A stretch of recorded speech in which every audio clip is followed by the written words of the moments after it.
ட்ரெய்லரை பத்தி உங்க அப்டேட் ஏதாவது? தெரியல ப்ரோ, நான் இது ட்ரெயில் பார்க்கல. சூப்பரா இருக்கும், பார்ப்போம். Okay bro. இப்ப ஏதோ ஹர்ஷத் ப்ரோ ஏதோ ட்வீட் போட்டிருந்தாரு ஃபயர் விட்டு. கங்கோவாக்கு போட்டாரா தங்கலானுக்கு போட்டாரான்னு தெரியல. கங்குவா தான் இருக்கும். Okay bro, okay bro. என்ன ப்ரோ 1 மணிக்கு விடுறாங்க ஆஃப்டர்நூன்?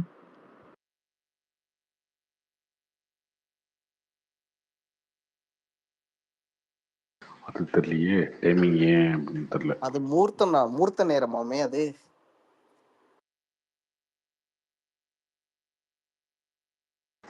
இருக்கலாம், மேபி இருக்கலாம்.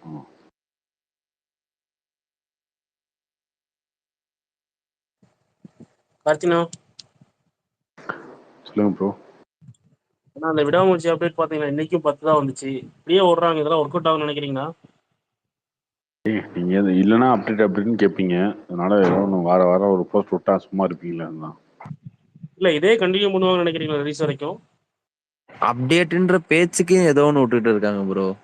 ரொம்ப ஒஸ்டா பண்றாங்க. அப்டேட் கொடுக்காதீங்கன்னே சொல்ல வச்சிருவாங்க போல் இருக்கு.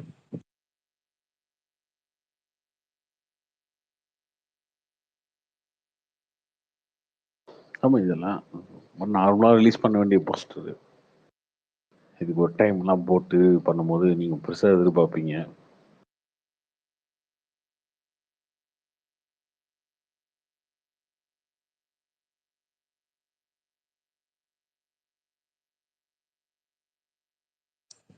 விடாமுயற்சிக்கு இந்த மாதிரி ஏதாவது டீசர் ஏதாவது இருக்கானா?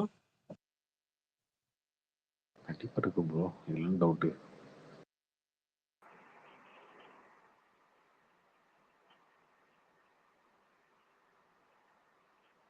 ஒரு 6 மாசத்துக்கு முன்னாடி வரைக்கும் எதுவுமே வரலன்னு புலம்பிட்டு இருந்தீங்க. இப்போ இதாக வருதுன்னா வெறும் போஸ்டர் தான் வர்றாங்கன்னு சொல்றீங்க.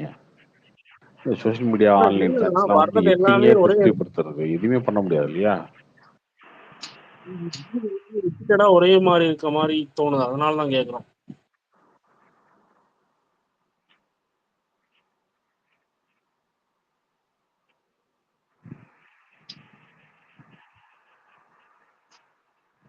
ஹலோ, ஹாய் கார்த்தி, கேக்குதுங்களா? சொல்லுங்க. எப்படி இந்த அஜித் இப்ப இப்படி மாறி இருக்காரு, அதுவே பெரிய விஷயம். இதுல ஸ்டில் மட்டும் வருது, இது மட்டும் வருதுன்னா ஒரு பேச்சா? இது ஏன் ஃபேன்ஸ் புரிஞ்சுக்க மாட்டேங்கிறான்னு தெரியல. இப்பதான் ஏதோ கொஞ்சம் கொஞ்சமா மாறிட்டு இருக்காரு. அதை பாராட்டிட்டு போற விட்டு டெய்லி ஸ்டில்லா வருதுன்னா,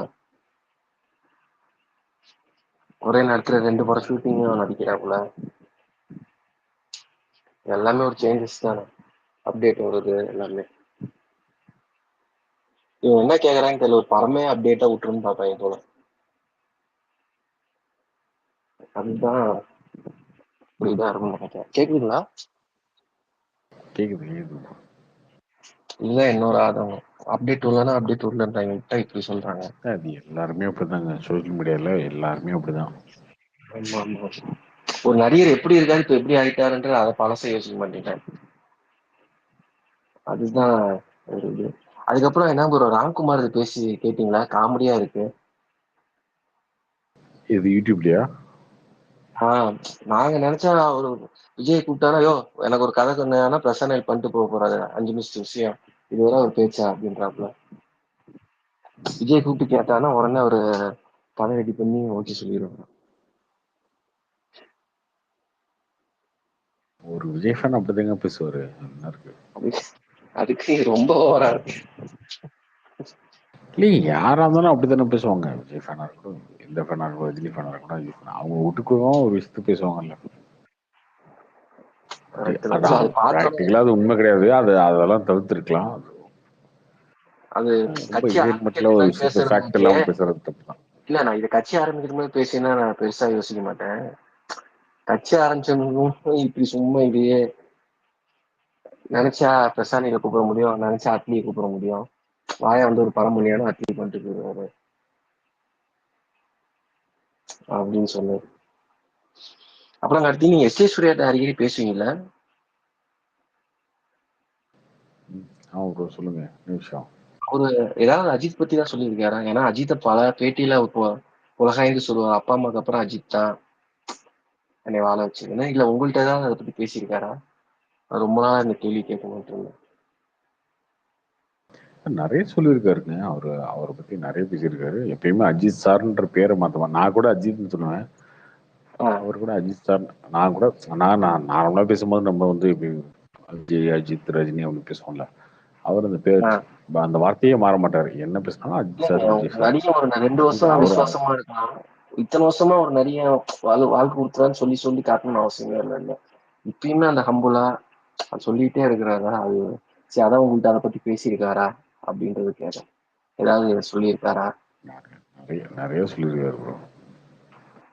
கூட ரீசெண்டா ஒரு நியூஸ் வந்துச்சுல, அவர் வந்து ஹாஸ்பிட்டல்ல இருக்காரு. அவருக்கு ஏதோ பதறிட்டு போன் அடிச்சு அது என்னாச்சு இது என்னாச்சு என்ன நியூஸ் வந்திருக்கு அப்படி அப்படின்னு சொல்லி பயங்கர பதட்டமாயிட்டாரு ஒரு மாதிரி. நான் வந்து இல்லை சார் அது ஒன்றும் இல்லை சார், ஏதோ மைனரா வந்து பின்னாடி ஏதோ கட்டி இருக்கான், அது சின்ன ஆப்ரேஷன் தான் அப்படின்னு சொல்லி சொன்னாங்க. அப்புறம் அவரு வந்து எல்லாத்துட்டையும் பேசி இருக்குங்க. அது எப்பயுமே அந்த இது இருக்கும்ல. இல்ல அவர் இன்னமும் நன்றியா இருக்கணும்னு அவசியமே இல்ல. அது என்னைக்கோ ஒண்ணு இது பண்ணிட்டாப்புல. அவர் ட்ராக்ல நம்ம இப்படி போயிட்டு இருக்கோம். ஒவ்வொரு மேரியும் பேசுறது அப்படி கிடையாதுங்க. லைஃப் ஒரு சாதாரண லைஃப்ல ரொம்ப நார்மலா இப்ப அந்த படம் அவருக்கு கிடைக்கல அப்படின்னா அன்னைக்கு வந்து என்ன ரொம்ப நார்மலா ஒரு அசிஸ்டன்ட் டைரக்டரா போயிருப்பாரு. ஒண்ணுமே இல்லாம போயிருந்துருக்கலாம். இருக்குல்ல, அதை நினைச்சு பார்க்காம யாரும் இருக்க மாட்டாங்களான்னு கேட்டீங்கன்னா நீங்க நினைக்கிறது யார சொல்றீங்கன்னு தெரியல எனக்கு. பட் அப்படி எல்லாருமே இருக்க மாட்டாங்க. நானுமே நானும் சார், நானாகட்டும் நீங்களாகட்டும் எல்லாமே ஒரு கண்டிப்பா நினைச்சு பார்ப்போம்ல. அது அவர்கிட்ட அதிகமாவே இருக்குங்க. அதேதான் அவர்கிட்ட எஸ்டிமாவே இருக்கு. ஒவ்வொரு முறையும் அவர் பேசும்போது பார்த்தா அப்பா அஜித்தை பத்தி இப்படியா அப்படின்ற மாதிரி ஒரு புல்லடிக்கும். அது பயங்கர எமோஷனா இருக்கும். அவர் ஆரம்பத்தை ஒரு 10 வருஷத்துக்கு முன்னாடியே எங்க அப்பா அம்மாக்கு அப்புறம் சாமி ரூம்ல அஜித் போட்டோ தான் இருக்கும் அப்படின்னு சொன்னார் ஒரு பேட்டியில. அப்பா அம்மாக்கு அப்புறம் மதிக்கக்கூடிய ஆள் அஜித், என் சாமி ரூம்ல அஜித் போட்டோ ஒண்ணு இருக்குன்ற மாதிரி ஒரு பேட்டியில சொன்னார் சன் டிவில.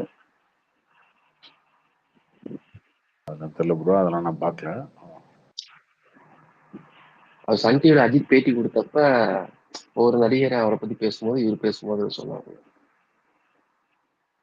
அப்பயும் இதையும் சொன்னாப்புல, அடுத்த சூப்பர் ஸ்டாரு அப்படி இப்படின்னு பேசுறாங்க, அடுத்த சூப்பர் ஸ்டாருன்னு ஆகணும்னு என்ன ஆசை விட அடுத்த அல்டிமேட் ஸ்டார் யார் ஆகணும்ன்ற அளவுக்கு அஜித் வளரணும், அதுதான் என்னோட ஆசை அப்படின்னு அந்த பில்லா டைம்ல 2008 வந்த பேட்டியில சொன்னாங்க. கார்த்தி, இது கங்குவாது ட்ரெய்லர் டைம் அப்புறமா டேட் எல்லாம் கரெக்டா தோணுதா Karthi? Monday morning 1 o'clock release பண்றது கரெக்டா? ஏன் அதுல என்ன பிரச்சனை? இல்ல எல்லாருமே வந்து திங்கக்கிழமை போற ஒரு ரூபாய் வேலை பார்த்துட்டு ஐயோ இந்த வேலை இருக்கே ஆபீஸ்ல அப்படின்னு போயிடுறீங்களா? அப்படியா இருக்கீங்களா என்ன? இல்ல அவன் வேலை கடுப்புல இருப்பாங்க கார்த்தி. மண்டே அதுவும் அதெல்லாம் ஒண்ணும் இருக்காதுங்க. அதெல்லாம் சும்மா அப்ப மண்டேல எல்லாம் யாரும் வேலைக்கு போறதில்லன்றீங்களா? வேலையில இருந்து யாருக்கு போன் வந்தாம இருக்கா இல்ல என்ன பண்ணாம இருக்கா? எங்க அட்லீஸ்ட் ஒரு சாயங்காலம் 6 மணிக்கு கூட்டு இருந்தாலும் பரவாயில்ல. அது 1 மணிக்கு நாங்க ப்ரொடியூசர் வந்து ஃபுல்லா மீன் அது ஆஸ்ட்ராலஜி படி பார்த்து போயிருக்கலாம். சோ அது அவரை நானும் கேக்குறேன். ஆஸ்ட்ராலஜி பாக்குறவங்க இல்ல யார் தகவல் பேர் பார்க்க போறாங்கன்னு பாக்கணுமா? இல்ல ப்ரோ, அவங்க ஒரு ஆம்பிஷியஸ் ப்ராஜெக்ட்னு சொல்றாங்க. சோ அவங்களுக்கு ஒரு டைம் கொடுத்திருக்கலாம். இந்த டைம்ல ரிலீஸ் பண்ணா ஆஸ்ட்ராலஜி பார்க்கணுமா? அப்போ வியூஸ் எப்ப ஜாஸ்தி வரணும்னு பாக்கணுமா? அப்போ அவங்களுக்கு கண்டென்ட் மேல நம்பிக்கை இருக்கும் ப்ரோ. கண்டென்ட் மேல நம்பிக்கை அவங்க இருக்காங்க ப்ரோ. சோ அந்த இது அப்படி பாருங்க. சரி ஓகே, இப்போ எத்தனை மணிக்கு ரிலீஸ் இப்போ எத்தனை மணிக்கு ரிலீஸ் பண்ணிருக்கலாம்? 6 மணிக்கு பண்ணிருக்கலாமா ஈவினிங்? ஓகே, அந்த 5 மணி நேரத்துக்குள்ள என்ன மாறிட போவீங்க? இப்போ வியூஸ் உங்களுக்கு சேமா இருக்கும்ன்றீங்களா கார்த்தி நீங்க? ஏங்க 1 மணிக்கு பாக்குறவன் பார்க்க முடியலன்னா 6 மணிக்கு பாத்துற போறான். அதான் கார்த்தி, இப்போ அப்ப ஏன் பிலிம்கெல்லாம் வந்து ஹாலிடேஸ்ல ரிலீஸ் பண்றாங்க? மண்டே ரிலீஸ் பண்ணி போக வேண்டியது தானே? அப்படி சார் பேசலாம் இல்ல? நீங்க படம் ரிலீஸ் பண்றதுக்கு ட்ரெய்லர் ரிலீஸ் பண்றதுக்கு வித்தியாசம் எல்லா டைமிங் தானே கார்த்தி? ஃபர்ஸ்ட்ல இருந்தே வந்துட்டு அந்த ஆஃப்டர்நூன் தான் அவங்க 11:15 அந்த அதாங்க மாதிரி இப்போ இப்போ ஞாயிற்றுக்கிழமை ரிலீஸ் பண்ணா மட்டும் என்ன ஆனதுன்னு கேட்குறேன் நான். எப்போ ரிலீஸ் பண்ணாலுமே பார்க்குறவங்க தான் பார்ப்பாங்க சோஷியல் மீடியால. ப்ரோ ட்ரெய்லர் இப்போ அப்பெல்லாம் பாக்குறதுக்கு பாத்தீங்கன்னா இன்னொன்னு 8 விஸ்வாசம் மணி ஃபர்ஸ்ட் நேரம் நைட்டு 3 மணிக்கு ரிலீஸ் 8 பண்ணாங்க மணி ப்ரோ. நேரம் இல்லைங்க, 8 மணி நேரம் நீங்கள் 8 மணி நேரம் வேலை பார்க்குறீங்க அப்படின்னா 8 மணி நேரமும் வந்து அப்படியே அடிச்சு பிடிச்சி எதையுமே நான் வந்து எங்க டைவர்ட் பண்ண மாட்டேன், விஸ்வாசம் வேலை 3 பார்த்துட்டு மணிக்கு தான் ரிலீஸ் பார்க்குறோம். பண்ணதுக்கு கார்த்தி இன்னைக்கு வரைக்கும் ட்ரெய்லர் 2 நிமிஷம் வருங்க, திட்டுறாங்க எல்லாரும். அது 2 ஏன் 3 நிமிஷம் மணிக்கு வரும், 2 ரிலீஸ் நிமிஷம் ஆகுதுன்னு பார்த்துட்டு அவங்க நைட் வேலையை திட்டுறாங்க. பாருங்க. ஆமாங்க, அது நைட்டு இதுல வேற ஏங்க தங்கலானோட நைட்டு 3 ப்ரொமோட் மணிக்கு ரிலீஸ் பண்றதுக்காக பண்ணால் இது யாரும் பண்றாங்களா? திட்ட தாங்க செய்வாங்க. நைட்டு 3 மணிக்கு பிரம்ம முகூர்த்தம்னு சொல்லி ரிலீஸ் பண்ணால் திட்ட தான் செய்வாங்க. இது மதியானம் 1 மணிக்கு தானே, நார்மலாக 12 மணிக்கு வருது இல்லைங்க. 12 மணிக்கு எவ்வளோ டீசர் வருது இல்லை, இப்போ 1 மணிக்கு பண்ணுறாங்க. இருக்கும் அந்த மாதிரி விஷயங்கள்லாம் பார்த்துட்டு சரி ஒரு நாள் லேட்டாக பண்ணுவோம் பண்ணுறாங்க. இதில் என்ன இருக்கு? ஆக்சுவலா சிவா பர்த்டேன்னு சொல்லி மண்டே ரிலீஸ் பண்றாங்க, இல்லைங்க இல்லைன்னா நான் சண்டே தான் சரி ரிலீஸ் இப்போ பண்றாங்க. இதே ஒரு இல்லைங்க ஒரு 12 மணிக்கு வந்துச்சுன்னா ஓகேவா? நான் 12 மணின்னு சொல்ல, நான் சாயங்காலம் வந்தாதான் நல்லா இருக்கும்ன்றேன் கார்த்தி. அப்படியெல்லாம் கிடையாது, கிடையவே கிடையாது, அதெல்லாம் கிடையவே கிடையாது. கபால் டீசர் போச்சு தெரியுமா உங்களுக்கு? அதுதான் ஃபர்ஸ்ட் ரெக்கார்ட் பிரேக்கிங். இங்கே யூடியூப்ல இந்த அளவுக்கு ஆடியன்ஸ் பார்ப்பாங்களா, இப்படி ஒரு டீசரை வந்து செலிப்ரேட் பண்ணுவாங்களா அப்படின்றது கபாலி தான் ஃபர்ஸ்ட். இப்போ வரைக்கும் அந்த டீசர் கபாலி பார்த்தா செமையா இருக்கும் கார்த்தி. அதான் 4 நாளைக்கு கபாலி முன்னாடி கூட வந்ததுக்கு பார்த்தேன். அப்புறம் தான் யூடியூப் ரெக்கார்டு உடஞ்சிருச்சு. அது யூடியூப்ல எவ்வளவு பேர் பார்த்துட்டாங்கன்னு கிரியேட் பண்ணது. அது எப்படி திரும்ப வந்துச்சு? காலைல 11 மணிக்கு வந்துச்சு. ப்ரீவியஸா விஸ்வாசம் ட்ரைலர் கூட 1:30க்கு தான் வந்துச்சு. சும்மா இதெல்லாம் வந்து சும்மா ஈவினிங் வந்தாதான் அப்படி இருக்கும், நைட்டு வந்தாதான் அப்படி இருக்கும், 12 மணிக்கு வந்தாதான் அப்படி இருக்கும், அதெல்லாம் கிடையாது. கபாலி பார்த்துட்டு அந்த டைம்ல வந்து பெரிய பெரிய ரெக்கார்ட் பிரேக்கிங் அந்த மாதிரி ஒரு செம்ம டீசர் விஷயம். அப்படி அப்பா யூடியூப்ல என்ன எதிர்பார்ப்பேன், அந்த டீசர் வந்ததுக்கு அப்புறம் தான் மறு வச்சுட்டு நம்பியா கூப்பிட்டோன்னே வர கபாலியை எங்க நினைச்சிட்டேன். அந்த டைலாக்லாம் அப்பப்பப்பா. எங்க நான் ட்ரெய்லரை பத்தி பேசலங்க, நான் ஒரு டைமிங் லான்ச் பேடை பத்தி தாங்க பேசின்னு இருக்கேன். தாங்க நீ சம்மந்தம் இல்லாம சரிங்க. பேசிட்டு இப்ப நீ என்னங்க சகஜமா ஒரு உங்களை மணிக்கு விடவா ஒரு உங்களை விட மணிக்கு சம்மந்தம் இல்லாம போறாங்க. பேசுறோமா? ஒரு மணிக்கு என்ன பூஜை ஒரு ரூம்ல மணிக்கு போட்டோ அவ்வளவு எடுத்து வேலை அதோட அவங்க அப்படிங்க வேலை உங்களை விட சம்மந்தம் இல்லாம இல்லைங்க, பேசலாமா? ஒரு மணிக்கு அவ்வளவு முக்கியமான அவன் வேலை தூங்கிட்டு இருந்துச்சுன்னா பாதி ஒண்ணும் பேர் பிரச்சனை வெளியே இல்லை. போயிட்டான், நீங்க பேசணும், நீங்க பேசவே கூடாது. ஏங்க ஒரு மணிக்கு ரொம்ப முக்கியமான வேலை இருந்துச்சுன்னா 1 மணி நேரம் கழிச்சு பாருங்க, 2 மணிக்கு பாருங்க, இல்ல 2 மணி நேரம் கழிச்சு 3 மணிக்கு பாருங்க, 3 மணி நேரம் கழிச்சு 4 மணிக்கு பாருங்க, 4 மணி நேரம் கழிச்சு 5 மணிக்கு பாருங்க. பாருங்க இப்ப என்ன, நீங்க யூடியூப்ல விட்டா யூடியூப்ல தான் இருக்க போகுது. 3 நாள் கழிச்சு கூட பாருங்க. என்ன இப்ப அது அப்படி இல்லாம இல்லைன்னா அதுல டீம் இருந்து மாறி அப்படி இல்லைன்னா போதா? டீம் ஸ்பேஸுக்கு வரவங்க அவங்கள்ட்ட கூட கேளுங்க ப்ரோ, 1 மணிக்கு ஏன் விட்டீங்கன்ட்டு. இதுல என்னங்க இருக்கு? 1 மணிக்கு வந்தா 1 மணிக்கு யாரும் பார்க்க ஒரு சொல்றாங்களா? ஒரு மணிக்கு 6 மணிக்கு பாருங்க, இன்னும் ஒரு ஒரு மணிக்கு வாரம் கழிச்சு பாருங்க, யார் ஒரு கேட்க மணி போறாங்கள? ஒரு மணிக்கு என்னடா விட்டீங்க? இல்ல ப்ரோ, நாளைக்கு கங்குவா ட்ரைலர் 1 மணிக்கு வருதுல்ல, ஏன் 1 மணிக்கு விடுறாங்கன்னு கேக்குறாங்க ப்ரோ. என்ன பண்றது? 24 மணி நேரம் தாண்டி ஏதோ ஹலோ 25 மணி நேரம் கண்டுபிடிச்சிடலாமாடா உங்களுக்கு? என்னதான்டா உங்களுக்கு பிரச்சனை? ஹலோ எல்லாத்துக்கும் அவங்க அப்படிதான் விசித்திரமான எல்லாத்துக்குமே ஆளா இருக்குங்க குசு எல்லாம். குசுன்னு கேள்வி கேட்டுக்கிட்டு என்ன, இன்னைக்கு ஒருத்தன் ஏதோ ஒன்று போட்டிருந்தேன், அதுக்கு என்ன சொன்னா, உழைச்சி சாப்பிடு அப்படின்னா. சரிடா இப்ப என்னடா அப்படின்னா, இது என்ன என்ன போட்டிருந்தா பிரசாந்த் நான் பார்த்தேன். நீங்க வந்து அந்தகன் கலெக்ஷன் போட்டிருந்தீங்க. நீங்க ஒண்ணு ஆக்சுவலா நீங்க சொன்ன கம்மியா போட்டிருந்தீங்க. உண்மையிலே அதை விட அதிகம் தான், 10-20 லட்சம் அதிகமா தான் இருக்கும். ஓகேவா? அதை விட கூட ஆனா அது நீங்க போய் பெருசாலாம் தேட வேணாம். இல்ல பெருசாலாம் தேட வேணாம், சரியா? ரொம்ப ஈஸியா புக் மை ஷோல எடுத்து பாத்தீங்கன்னா நேற்று 27,000 டிக்கெட் வந்திருக்கு. 27,000 டிக்கெட்டுக்கு வந்து 150 ரூபா போட்டீங்கன்னா அதுவே 50 லட்சம். அப்போ புக் மை ஷோலே எவ்வளவு அப்படின்னா அப்போ அதுக்கு மேல வாக்கிங் வருதா, க்ரௌட்ஸ் எவ்வளவு இருக்கும், டிக்கெட் நியூ எவ்வளவு இருக்கும், டிக்கெட் நியூ இருக்கு, பிளாட்ஃபார்ம்ஸ் இருக்குது, இதெல்லாம் இருக்கு. என்ன கலெக்ஷன் வரும் இன்னைக்கு புக்கிங் எடுத்து பார்க்கலாம். அதெல்லாம் விட்டுறானுங்க பிளைண்டா. பிரசாந்த் போட்டா திட்டுன்னு வரும். அதுக்கு வேற அவன் சொன்னா என்ன சொன்னோம், இந்த படம் இல்லைங்க, இந்த படம் நல்லா இல்ல, நான் பார்த்தேன், எனக்கு பிடிக்கல, இந்த படம் நல்லாவே இல்லை, இது ஓடவே இல்லை, எங்க ஊர் தேட்டர்ல படம் பார்த்தேன், 10 பேர் தான் பார்த்தோம், இது மொக்கங்க, இந்த ஆளு வந்து இப்படி பேசுறான் அப்படின்னு சொன்னா ஓகே, நீ உழைச்சி சாப்பிடுன்னு. உழைக்காம யாரையா சாப்பிடு, இது எனக்கு புரியலைங்க. ஆன்லைன்ல அடிக்கடி இல்லடா இல்ல கார்த்தின், எவனா ஃப்ரீயா பணம் தந்துருவானா? நமக்கு வேலையே செய்யலைன்னா ஃப்ரீயா எவனா பணம் தந்துருவானா கொண்டு வந்து வீட்டில்? ஐயோ இட்டிஸ் பிரசாந்த் பெரிய ஆளு, இட்டிஸ் பிரசாந்த் பேசினாருன்னா படம் ஓடாதுன்னு எவனா கொண்டு வந்து வீட்டில் காசு தந்துருவானா? அவ்வளோ மடையன் எங்காவது இங்கே இருக்கானுங்க? இங்கே தமிழ் சினிமாவில் இல்லை தமிழ்நாட்டில் யாராவது இருக்கா? டே உங்கள் உழைப்பை பற்றி நம்ம பேசவே இல்லைடா. நீங்கள் என்னென்னா நீங்கள் என்ன பண்ணுறீங்கன்னு எனக்கு தெரியாது, அதுதான் பிரச்சனையே. நீங்கள் கம்பெனிக்குள்ளே என்ன பண்ணுறீங்க, எவனுக்கு உழைக்கிறீங்க, நாம் அதெல்லாம் தெரியாது. அண்ட் இன்னொன்று அது நம்ம பேசுகிறதுக்கு தகுதியும் கிடையாது. அது உன் உழைப்பு, உன் கஷ்டம், உன் வாழ்க்கை. இது என் உழைப்பு, என் கஷ்டம், என் வாழ்க்கை. இதில் எத்தனை அதான் சொல்கிறேனே, இந்த யூடியூபா இருக்கிறதுக்கு இந்த வீதியில போறவன்லாம் திட்டு வாங்குவான். இந்த கொடுமையெல்லாம் இருக்குது. இதை வாங்கிட்டு தான் நாங்க அந்த காசு சம்பாதிக்கணும். சும்மா வருவான். "டேய் பாண்டா, என்னடா என்னடா பண்ற?" அப்படிங்குவோம். நாம அங்க சூசைட் பண்ற மூட்ல உட்காந்துருப்போம் நாம. "என்னடா பாண்டா டேய் செத்து போடா" அப்படிங்குவான். இதைய கேட்டு இதுல ஒரு கரியர் அமைச்சு வரணும் மேல. 15 வருஷம். என்ன? இவனுங்களுக்கு எவன் ஜெயிச்சாலும் பிடிக்கிறது இல்ல. எதுக்கு ஆனா ஐய்யய்யோ! ஆனா 10ல ஒரு ஆள் இப்படிதானே இருக்கானுங்க. கஷ்டப்பட்டு ஒரு டைரக்டர் படம் எடுத்து கஷ்டப்பட்டு எடுத்து ஃபிளாப் ஆச்சுன்னா ஃபேக் அக்கவுண்ட்ல இருந்து ட்வீட் பண்றானுங்க அசிங்கமா. அவங்களுக்கு அவ்வளவுதான் தெரியும். இல்ல ப்ரோ. நான் என்ன சொல்றேன், இங்க யார் ஜெயிச்சாலும் அத கொண்டாடுங்கயா. நான் ரொம்ப சிம்பிளா சொல்றேன். அதுதான் சொல்றேன். 10 பேர்ல ஒருத்தனோட மைண்ட் செட் அப்படிதானே இருக்கு. அத நம்ம ப்ரோ மாத்தவே முடியாதுண்ணா. என்ன கூட விட்டுருங்க. நான் என்ன சொல்றேன் விட்டுருங்க. நம்ம பப்ளிக்ல இருக்கிறோம். பப்ளிக் ஃபிகர் ஏதோ ஒரு வகையில சின்னதோ, பெருசோ தெரியிறோம். என்ன ஓகே. அப்பப்போ செருப்பு அடிக்கிறீங்க. ஓகே. வேற வழி இல்ல. எங்க தலையெழுத்து அது. அதனால இப்ப என்ன மட்டுமா அடிக்கிறீங்க? இப்ப தனுஷ் அண்ணா ஒரு நாள் வந்தாருன்னா, அவரு ஏன் அப்படி பேசினாரு? ஏன் போயஸ் கார்டன்ல ஒரு வீடு வாங்குனாரு? இதெல்லாம் தான் ஹாஹாஹான்னு 4 நாள் திட்டுறானுங்க. அப்புறம் ஏதாவது ஒரு 5 நாள் திருப்பி சிம்புவ வந்து 5 நாள் திட்டுறானுங்க. இப்படி பிரதமர் மோடி வரைக்கும் எல்லாரும் ஏதோ ஒண்ணு கழுவி ஊத்திட்டு தான் இருக்கானுங்க. சரி விடு இதெல்லாம் பப்ளிக் ஃபிகர். நான் என்ன சொல்றேன், உங்களுக்குள்ளேயே வெறுத்துக்காதீங்கடா. அட எவனாவது ஜெயிச்சா சந்தோஷப்படுங்கடா. இல்ல இன்னொன்னுங்க பிரசாந்த் படம் ஓடுனா யாருக்குங்க பிரச்சனை? ஒரு சிவகார்த்திகேயன் படம் ஆ, சிம்பு படம் ஓடுனா தனுஷ் ஃபேன்ஸ் கோவப்பட்டா ஓகே ஆ, லாஜிக். ஒரு அஜித் படம் ஓடுனா விஜய் ஃபேன்ஸ் கோவப்பட்டா லாஜிக். விஜய் படம் ஓடுனா ஆ. அஜித் ஃபேன்ஸ் கோவப்பட்டா லாஜிக். அட அவரு இதெல்லாம் ஓகே. பிரசாந்த் படம் ஓடுனா என்னங்க இது? இல்ல அந்த ஆளு வந்து 20 வருஷமா அததான் சொல்றேன். நம்ம பார்த்து மிகப்பெரிய பிரம்மாண்டம். அந்த பீக்ல ஆ, அவர் ஜீன்ஸ் எல்லாம் சாதாரண படம் நடிக்கும் போது அவர் ஜீன்ஸ் ஸ்டார்னு நடிச்சிட்டு இருப்பாரு. ஆ. ஏஆர் ரஹ்மானே அவருக்கு தான் மிஸ் பண்ணுவாரு. இவங்க எல்லாம் வந்து பண்ண தேவா மாட்டாங்க. கிவான்னு ஆ, வச்சு ஓட்டிட்டு இருப்பாங்க. ஆ. அப்படி இருந்த ஒரு ஆளு இப்படி வந்துட்டாரு. ஓகே. இப்ப ஒரு கம்பேக் கொடுக்குறாரு. இவங்க மொத்த வசூலே பாத்தீங்கன்னா விஜய் அஜித்தோட அரை நாள் வசூலை தாண்டாது. ம். ஆனா இதுல என்ன உண்மை இருக்கு? இப்ப இந்த பிரசாந்த் வந்து என்ன நாளைக்கு வந்து என்ன சூர்யா பாவங்க. வந்துட்டு போறாரா ஒரு இல்ல அஜித் வந்துட்டு போறா? இல்ல கஷ்டப்பட்டு இத்தனை அந்த அளவுக்கு வேலை வெட்டி இல்லாம இருக்கானுங்க ப்ரோ. வேற ஒண்ணும் இல்ல. இல்ல நண்பா, இத்தனை வருஷம் கஷ்டப்பட்டு ஏதோ ஒன்று பிடிச்சி ஒரு ஐடியா பண்ணி அவங்க சொந்த அப்பாவே வந்து டைரக்ட் பண்ணி ஒரு சின்ன ஒரு கம்பேக் கொடுக்குறாரு. நான் என்ன சொல்றேன், உனக்கு பிடிக்குது பிடிக்கல விட்டுரு. என்ன இக்னோராவது பண்ணிட்டு போலாம்ல. அதுல ஏன்டா டென்ஷன் ஆகுறீங்க?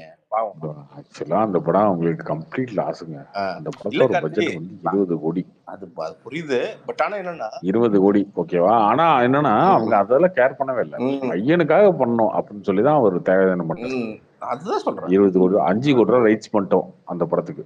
அதான் அந்த அதான். படம் பண்றாரு. ஓகே பையனுக்காக பண்ணோம். சாட்டர்டே விக்கல, ஓடிடி விக்கல, இல்ல இவங்க எந்த ரைட்ஸும் விக்கல. இல்ல கார்த்தி, நான் என்ன கேக்குறேன், பிரசாந்த பார்த்து இவங்க சிரிக்கிறாங்க.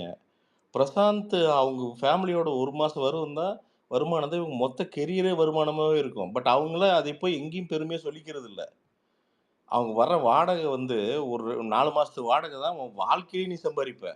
பட் அவங்க எங்க போய் ஆணவமா 4 மாசமா? ஒரு மாசம் 1 மாசம் 1 வாடகை மாசம் போடுறதா? ரைட். பிரசாந்த் மட்டும் 1 மாசம் வாடகை கொடுத்துட்டாருன்னா நான்லாம் வந்து ஆ, அப்படியே செட்டில் ஆகி ஆ. போயிட்டே இருப்பேன் அவங்க லைஃப்ல. அவங்க அவ்வளவு பெரிய ஏங்க நீங்க டீனர் இருக்கும் பிரசாந்த் டவர்னு இருக்கும் ஆமா பாருங்க. ஆமா அது ஜாய் என்ன? அலுகாஸ். ஜாய் ஆலுகாஸ் இருக்கு. ம். அந்த அந்த இதோட பில்டிங்கோட 1 மாசம் வாடகை அந்த போட்டுங்க லைஃப் செட்டில். எடுத்த அதுவும் போக கார்த்தி, அந்த பட ஷூட்டிங்ல வர பாதி லொகேஷன் அவங்க சொந்த இடமா. அதெல்லாம் வந்து என்னன்னா, சி அவர் வந்து அவர் 90ஸ்ல பீக்கா இருந்த ஒரு மனிதர். அப்போ அன்னைக்கு பெரிய சம்பளங்கள் வாங்கினவரு. அதெல்லாம் இன்வெஸ்ட்மெண்ட்டா மாறுனதுல இது எத்தனை கோடி இருக்குன்னு அவங்களுக்கே தெரியாது. அந்த அந்த பணக்காரங்க அவங்க.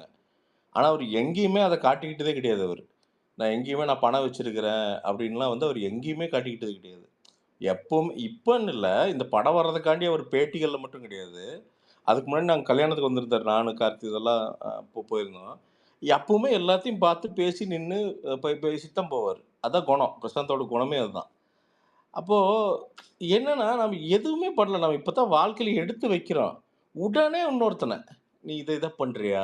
இத பண்றியா? நக்கி பிழைக்கிறியா?" என்னடா நக்கி பிழைக்கிறீங்க? டேய் உங்க பாஸ நீங்க நக்கி பிழைச்சா தான்டா உங்களுக்கு சம்பளம் வரும். நீ போய் பாஸ் கிட்ட போயிட்டு நீ வந்து மைண்ட் வாய்ஸ் பூரா பேசிருவீங்களாடா? இப்போ மேனேஜர் கீழ இருக்கிறீங்க. எல்லாரும் போயிட்டு நீங்க போய் நேரா போய் நின்னுட்டு, "பாஸ் நீ பண்றது சரியில்ல மயிரு. என் சுயமரியாதை சோதிக்கிறது இந்த வேலை." அப்படின்னு சொல்லி தூக்கி வீசிருவீங்களாடா? டேய் எல்லாம் தள்ளி குடுத்து தான்டா கரியர் நடத்திட்டு இருக்கோம். இது எல்லா லெவல்லயும் இதுதான். எப்படியோ தள்ளி குடுத்து இழுத்து புடிச்சு அவன் குடும்பத்துக்காண்டி தான்டா ஓடுறோம் எல்லாருமே. நீ எப்படி உன் அம்மா, அப்பாக்கு, உன் தங்கச்சிக்கு, இல்ல உங்க அண்ணனுக்கு எல்லாரும் நல்லா இருக்குன்ட்டு நீ ஓடுறியோ, அதே ஓட்டம் தான் எங்களுதும். நாங்களாம் ஏதோ மிருக பரம்பரையில பொறந்து வந்து மனசாட்சியே இல்லாம ஒரு இதுலலாம் வரல. வந்த காசுல நம்ம கிரேட்ஃபுல்லா இருக்கணும்னு சினிமாக்குள்ள திருப்பி என்னென்ன பண்றோம்னு எனக்கு மட்டும் தான் தெரியும். உட்காந்து தொழில் ஆரம்பிக்கிறேன். மக்களுக்கு சம்பளம் குடுக்குறேன். நான் எங்கேயும் கொண்டு போய் துபாயில கொண்டு போய் காச பதுக்கிட்டு இங்க படுத்துட்டு இருக்கல நாம. என்ன? படுத்துட்டு என் நாடு வேண்டாம். ஐயய்யோ! இந்த நாடு எனக்கு மோசமா இருக்குது. அப்படின்ட்டு இன்னொரு நாட்டுக்கு போய் பதுங்கிட்டுலாம் இல்ல நானு. நான் இந்த இந்தியால தான் இருக்கிறேன். ஜிஎஸ்டி கட்டுறேன், டாக்ஸ் கட்டுறேன், அவனுங்க கூட சண்டை போடுறேன். இங்க இருக்கிறவனுக்கு நாம வந்து வேலை குடுக்கணும்னு நெனைக்கிறோம். அடுத்த லெவல் போவோம்னு நெனைக்கிறோம் நம்ம. இதுல என்னடா தப்பு உங்களுக்கு? எவன பார்த்தாலும் எவனா ஒருத்தன் சம்பாரிச்சான்னா உங்களுக்கு பிரச்சனையாடா? எல்லாரும் கடன்டா, டியூடா. எடுத்து காமிக்கிறேன் உங்களுக்கு எத்தனை டியூ இருக்குதுன்ட்டு பேங்க் டியூ. எல்லாம் உட்காந்து கிரெடிட் ஸ்கோர்லேருந்து எல்லாம் வச்சு தான் பண்ணுறோம். எதுவும் பிளாக் மணி வாங்கி அவாலாலெல்லாம் வாங்கி பண்ணல எல்லாரும் யாருமே. அதனால தான் பயம் இல்லாமல் பேச முடியுது. எல்லாமே பேங்க் டிரான்சாக்ஷன் தான். எங்கேயும் போய் பேங்க் இல்லாத டிரான்சாக்ஷனில் எவன்கிட்டையும் பண்ணுறது கிடையாது. எதுக்கு போய் பண்ணணும்? நம்ம நம்பர் 2 எதுக்கு பண்ணணும்? இந்த நாட்டில் இருக்கிறோம். சண்டை போடுவோம், அது வேற. ஆனால் நாட்டுக்கு எதிராக எந்த வேலையும் செய்ய மாட்டோம். ஸோ அதனால் யாரையுமே அண்டர்ஸ்டிமேட் பண்ணாதீங்க. உங்கள் வாழ்க்கை உங்களுக்குயா, என் வாழ்க்கை எனக்கு.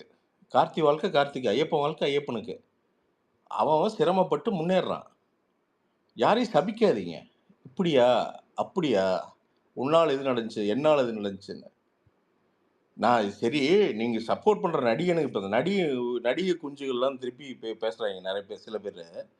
சரிடா, இங்கே சப்போர்ட் பண்ணுற நடிகனுங்க எத்தனை பேர் படம் ஃப்ளாப் ஆகி கம்ப்ளீட்டாக சம்பளத்தை திருப்பி கொடுத்துருக்கானுங்க? என்னைக்கே எவனா கேட்டிருக்கீங்களாடா? என்னையை தானே பிடிச்சி கேட்குறீங்க. எல்லாமே ஒரு ஒரு ஒரு டிகிரிக்கு தான், சரியா? எல்லாமே ஒரு லெவலுக்கு தான். தப்பு சரி எல்லாம் கலந்தது தான் வாழ்க்கை. இங்கே எவனும் 100% கரெக்டும் இல்லை, 100% தப்பும் இல்லை. அதனால் திட்டுங்க வேண்டாங்களே, சும்மா நோண்டிக்கிட்டே இருக்காதீங்க. ரொம்ப காண்டாகுது. நாளைக்கு அங்குவா வருது, அதை பேசுங்க ஐயா. பிரசாந்த், நான் சின்ன டவுட் ரொம்ப நாளா கேட்கணும்னு இருந்தேன். பிரியா, சொல்லுங்க சொல்லுங்க. ஒண்ணு, நான் இப்ப நீங்க வரதுக்கு முன்னாடி எஸ்ஜே சூர்யா சார் பத்தி ஒரு டாபிக் போயிட்டு இருந்துச்சு. சும்மா ஜென்ரலா தான் பேசிட்டு இருந்தாங்க. சரிங்க. சோ தேனண்டலுக்கு கிட்ட மாயா டைரக்டர் தெரியுங்களா, அஸ்வின் தெரியுங்களா? அவங்கள்ட்ட ஏதோ இரவா கிழமை ஒரு படம் பண்ணிட்டு டீசர்லாம் ரிலீஸ் ஆச்சுன்னா அது சூப்பரா இருந்துச்சு, நல்ல எக்ஸ்பெக்டேஷன்ஸ். இன்டர்வியூமே நல்லா சொல்லியிருந்தாரு, இந்த மாதிரி டைம் டிராவல் மூவி ரொம்ப எக்ஸ்பெக்டடா இருக்குன்னு சொல்லி சொன்னாரு.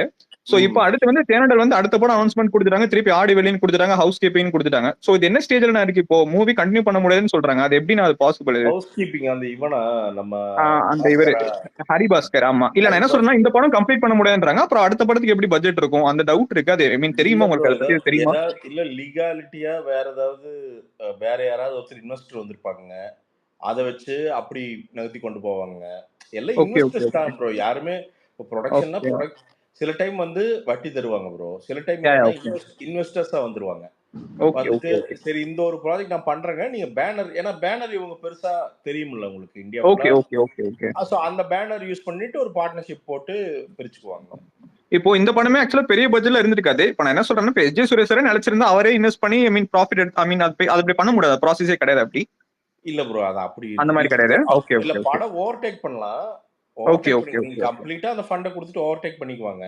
ஓகே அது நீங்க மேக்ஸிமம் ஆக்டர்ஸ் அது பண்றது இல்ல ப்ரோ. பண்றது இல்ல. ஓகே அஜய் சார் ஒரு படம் பண்ணாரு, அந்த பேனர்ல அந்த இது பண்ணாருல, அந்த பொம்மை இது பண்ணாரு. ஆமா ஓகே. அதுவே கொஞ்சம் அவருக்கு எனக்கு தெரிஞ்சு கை சூடுபட்டு இருக்கும். ஓகே. அப்புறம் திருப்பி அவங்க ரெக்கவர் ஆகறதுக்கு, ஆக்டர்ஸ் ரெக்கவர் ஆகறதுக்கு, அண்ட் இன்னும் மேக்ஸிமம் ஆக்டர்ஸ் அது பண்ண மாட்டாங்க ப்ரோ, பண்ண மாட்டாங்க. Okay bro. ஓகே. ஆமா. பிரசாந்த் ப்ரோ, நாளைக்கு கங்குவா ரிவ்யூ போடுவீங்க? கண்டிப்பா தலைவா, கண்டிப்பா நண்பா, நான் கண்டிப்பா போடுறேன். நான் அதான் சொன்னேனே, நான் ஒரு 1.5 மாசத்துக்கு முன்னாடி பார்த்தேன். மும்பை போயிருந்தேன். மும்பை போயிட்டு அங்கே உட்காந்து சில விஷயம் சொல்ல சின்ன சின்னதாக பார்த்தேன். ரொம்ப உங்களுக்கு பெரிய ஸ்க்ரீனில் பார்க்குறப்போ ரொம்ப பயங்கரமாக வேலை செஞ்சுருக்காங்க. பிரசன்ட் போர்ஷன் ஏதோ பார்த்தீங்களா? என்ன தெளிவா? பிரசன்ட் போர்ஷன் ஏதோ பார்த்தீங்களா, இல்லை இந்த பீரியாடிக் போர்ஷன்? பீரியாடிக் பிரசன்ட் வந்து சில ஷார்ட்ஸ் மட்டும் காமிச்சாங்க. அதுவும் சர்ப்ரைஸாவே வச்சிருக்காங்க. ஆமா, அதான் சொல்றேனே உங்களுக்கு வந்து நிறைய விஷயம் எனக்கு பெருசா கிளிம்ஸ் மட்டும் தான் காமிச்சாங்க. அது காமிச்சாங்க அன்னைக்கு தான் வந்து பிஸ்னஸ் டீல்ஸ் முடிஞ்சது. ஸோ அப்போ சில கிளிம்ஸ் மட்டும் காமிச்சாரு. அதுவே ரொம்ப மாதிரி, அதான் சொல்றேன், ஆர்ட்லேருந்து எல்லாமே வேலை செஞ்சுருக்கிறாங்க, சரியான வேலை செஞ்சுருக்கிறாங்க. அந்த ஆதி நெருப்பை பார்த்து வழக்கம் போல இவனுக்கு உள்ள வந்தேன். ஏன்னா வழக்கம் போல அந்த குரூப் அவனுக்கு என்னன்னா தெரியல, அது ஒரு மாதிரி கேம் ஆயிடுச்சான்னு இல்லை. அந்த ஆதி நெருப்பை பாட்டு வந்தோடனே பார்த்தீங்கன்னா இவனுக்கு உட்காந்து நல்லா இல்லைன்னு பார்த்தீங்கன்னா அது ஆர்கானிக்கா ரீச் ஆக ஆரம்பிச்சிருச்சு எல்லா பக்கம். இல்ல பிரசாந்த், அது பாட்டு நிஜமாலே நல்லா தான் இருந்துச்சு பிரசாந்த். அது இல்ல அதுதான் ஏக்கந்தத்து என்னன்னா அது அது வந்து அந்த அந்த பாட்டு வந்து எப்படின்னா அது சீடே ஆகல. ஐ மீன் அப்பதான் உள்ள வருது. எனக்கு தெரிஞ்சு அது ரீசன்ட் டைம்ஸ்ல அனிருத் இன்ஃபுளுன்ஸ்னால அந்த மாதிரி பாட்டுங்கெல்லாம் இப்ப விரும்புறதுல நினைக்கிறேன். அதான் ப்ராப்ளம். இல்ல ஏக்கந்தத்து அப்படி இல்ல, கொஞ்சம் டைம் கொடுக்கணும்ல அந்த மாதிரி பாட்டுக்கெல்லாம். ஒரு வேலை செஞ்சிருக்கிறாங்க, லிரிக்ஸாவே சூப்பரா பண்ணியிருக்காங்க. அப்படிங்கிறப்போ ஒரு நாள் டைம் கொடுத்தா 1 நாள் 2 நாள்ல அது என்னன்னு தெரியும். நமக்கு அது பிடிக்குதா பிடிக்கலையான்னு முதல்ல 2-3 தடவை கேட்டாதான் என்னன்னு தெரியும். அதுக்கு முன்னாடியே ஆதி நெருப்பு டிஎஸ்பிக்கு வந்து மியூசிக் போட வராது, அது வராது இல்ல அந்த லிரிக்ஸ் கூட நிஜமாலே நல்லா நல்லா இருந்துச்சு இருக்கும். அந்த பாட்டுல. ஆக்சுவலா தமிழர் இன் பிட்வீன் லைன்ஸ் எல்லாம் டீப்பா இருக்கு இன்னொன்னு ப்ரோ, தமிழ்ல இன்னொன்னு meaning. கார்த்திக் ப்ரோ, என்னன்னா இப்போ ஒரு பாட்டுனா வெறும் வந்து மியூசிக்ங்கிறது வந்து ஆதி நெருப்பேன்னா அங்க வந்து வந்து எலக்ட்ரிக் கிட்டார் வாங்கிட்டு வாசிச்சுட்டு இருக்க முடியாது. ஆதி நெருப்பேன்னா வாசிக்க முடியாது. ஏன்னா அது வந்து ஒரு பீரியாடிக் படம். பீரியட் படம் அப்படின்னா அந்த இன்ஸ்ட்ருமெண்ட்ஸ் அந்த சமகால இன்ஸ்ட்ருமெண்ட்ஸ் என்னன்னு தேடி பிடிச்சி இப்போ தங்கலானுக்கு வந்து ஜிவி பிரகாஷோட இசை கூட பார்த்தீங்கன்னா கிட்டத்தட்ட அந்த மீட்டர்ல தான் இருக்கும். ஏன்னா அந்த காலத்து இசைக்கருவியில வச்சு உட்காந்து ஒரு மியூசிக் பண்றதுக்கு ட்ரை பண்ணுவாங்க. ரொம்ப வெரி வெரி சிம்பிள். ஸோ பாட்டே நெருப்ப வழிபடுற பாட்டு தான் ப்ரோ. அதை கேட்டுட்டு சாமி பாட்டு மாதிரி இருக்குன்றாங்க. பாட்டே நெருப்பு வழிபடுற பாட்டு தான் கான்செப்டே. இல்ல ஆனா அதை அதுதான் கேட்டு சாமி பாட்டுன்றாங்க. அது நெருப்பு. நம்ம அங்கிருந்தா வந்தோம், தமிழர்களா எங்க வந்தோம், நெருப்பை வழிபட்டோம். அப்புறம் அது அதோட இன்னொரு ஃபார்ம் சூரியனை வழிபட்டோம். அப்புறம் இயற்கையை வழிபட்டோம். அப்படிதான் நம்ம வழித்தோன்றல் எல்லாமே அப்படிதான் வந்துச்சு. இயற்கைக்கு ஒத்து தான் வந்துச்சு. அதுக்கப்புறம் தான் இந்த சிலைகள், இந்த கோயில்கள் இதெல்லாம் வருது. இதுதான் நம்மளோட ஆரம்பம் வந்து இயற்கை தான். இயற்கை ஒன்றிய ஒரு விஷயம்தான். இப்போ அதெல்லாம் வந்து இதெல்லாம் இவங்களுக்கு தெரியும். ஆனா என்னன்னா, சரி சூர்யா படம் ஏதாவது கலாய்ப்போம் அப்படின்ட்டு உட்காந்துக்கிட்டு வந்து பார்த்தீங்கன்னா, டொங்கு டொக்கு டொங்கு டொக்குன்ட்டு போட்டு அங்கேயும் இங்கேயும் கலாய்ச்சிருந்தாங்க. பட் அதை தாண்டி அந்த பாட்டு வந்து நின்றுச்சு.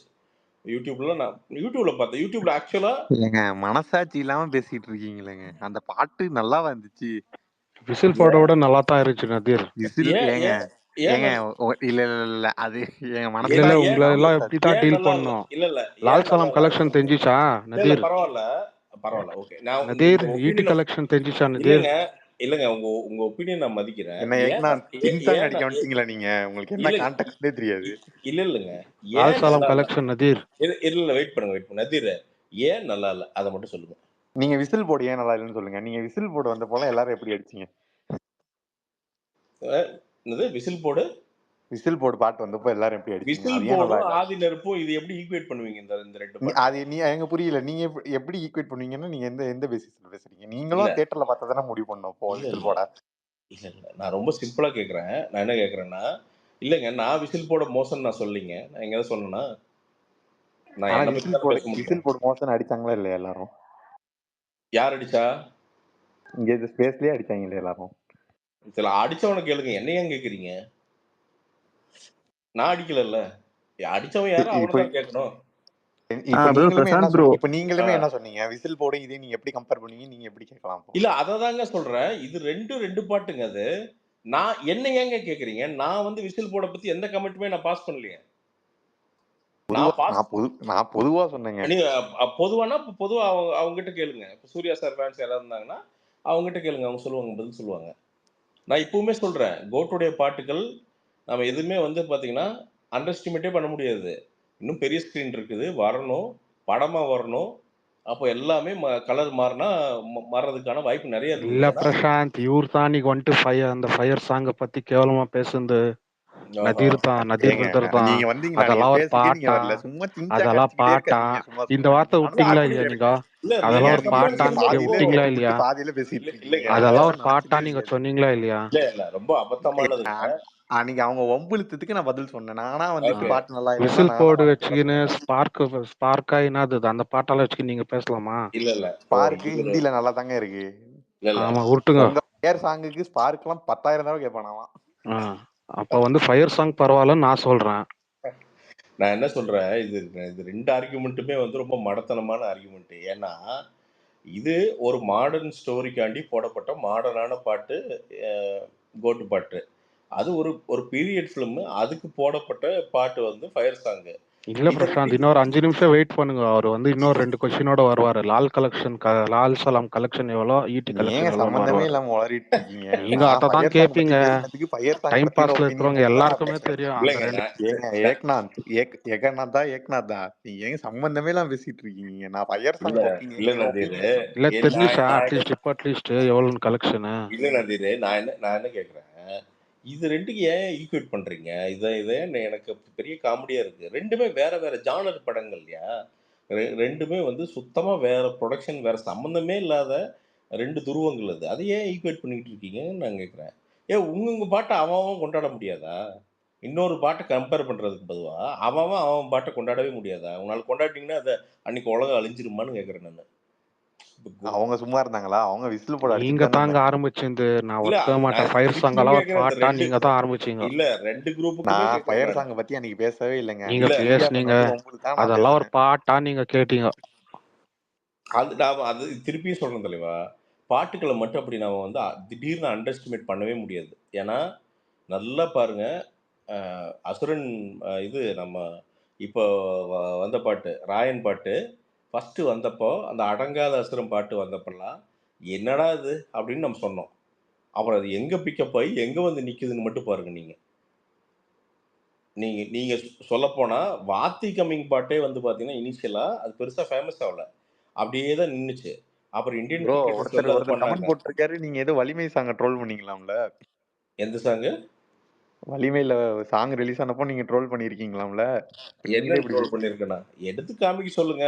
பண்ணியிருந்தேன்னா தப்புன்னா தப்புன்னு சொல்றேன் நானு. நான் பண்ணியிருந்தாலும் அது தப்பு தாங்க. என்னங்க இது? என்னையா இது? என்ன பெரிய என்ன சிபிசிஐடி இன்வெஸ்டிகேஷனாயா? ஏங்க நான் சொல்லல. நீங்க உங்க கருத்துக்கு அது ஒருத்தர் போட்டிருக்காரு, நான் சொல்றேன். அததான் சொல்றேன். தப்புன்னா தப்பு, அவ்வளவுதான். இது எவன் பண்ணாலும் தப்பு. இப்ப நான் பண்ணா ரைட் ஆயிருமா அது? நான் ஒரு ட்ரோல் பண்ணியிருந்தேன்னா தப்ப நான் பண்ணியிருந்தேன்னா அது சரியா போயிருமா? நான் பண்ணியிருந்தாலும் தப்பு தான் அது. ஸோ அதனால பாட்டை மட்டும் என்னன்னா கொஞ்சம் டைம் கொடுங்கங்கிறேன் நான்.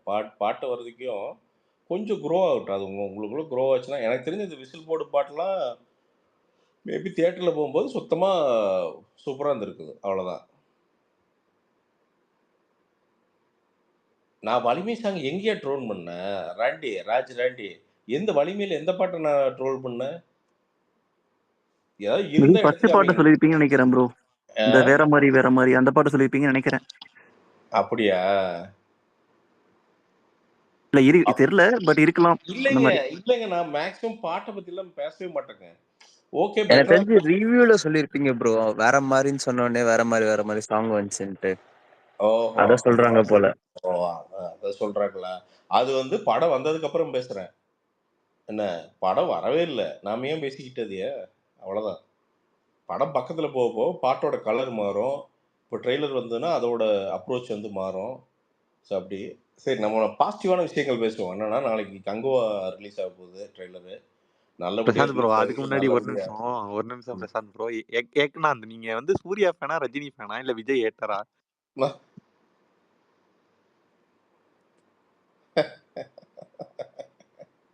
இவன் பாருங்க, இருங்க ஒரு நிமிஷம் இருங்க. லெட்ஸ் ஓடிடி அப்படிங்கிற ஒருத்தன் டேஷு நல்ல டேஷு மாதிரி ஏன்டா கதைக்கிற கதைக்கிற. ஓகே, இலங்கை. இலங்கை டேஷு வாடா, ஒழுங்கா மரியாதையா உட்காந்து ஒரு ஒழுங்கான ஒரு ஐடி வச்சுட்டு வந்து பேசுறான் வெண்ண. இருக்கிற ஒரு ஒரு ஒரு ஐடியை காப்பி அடிச்சு உட்காந்து ஒரு ஐடி பண்ணிட்டு அதுல ஒரு 600 ஃபாலோவர் வச்சுட்டு என்ன மயிறு வேணா பேசுவேடா. ஒழுங்கா பேச பழகுடா நாயே. கிரிட்டிசிசம் பண்றேன்னா ஒழுங்கா கிரிட்டிசிசம் பண்றா. திருப்பி பேசவே தெரியாதா?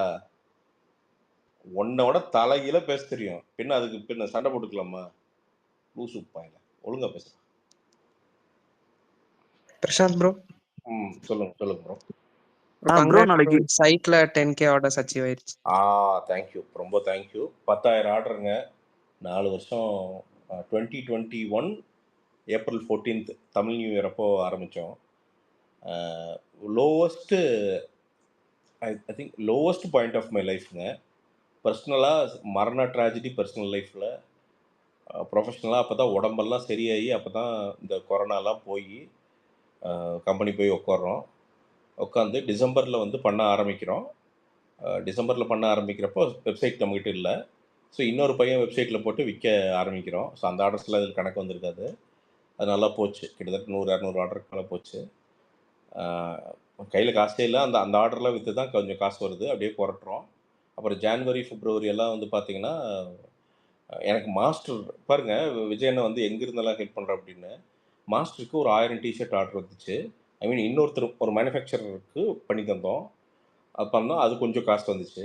இதெல்லாம் வச்சு அப்படியே உருட்டி 2021 ஏப்ரல் 14 அவினாசி கோயிலுக்கு முன்னாடி வச்சு அந்த சைட்டை ஆன் பண்ணுறேன். யாருமே இல்லை. நானே காருக்குள்ள உட்காந்துக்கிட்டு உள்ளே போனால் செம கூட்டம். அதுபோக எனக்கு கொரோனா வேறு, இந்த பயம் வேறு. ஏன்னா 2 தடவை கொரோனா வந்துருச்சு எனக்கு.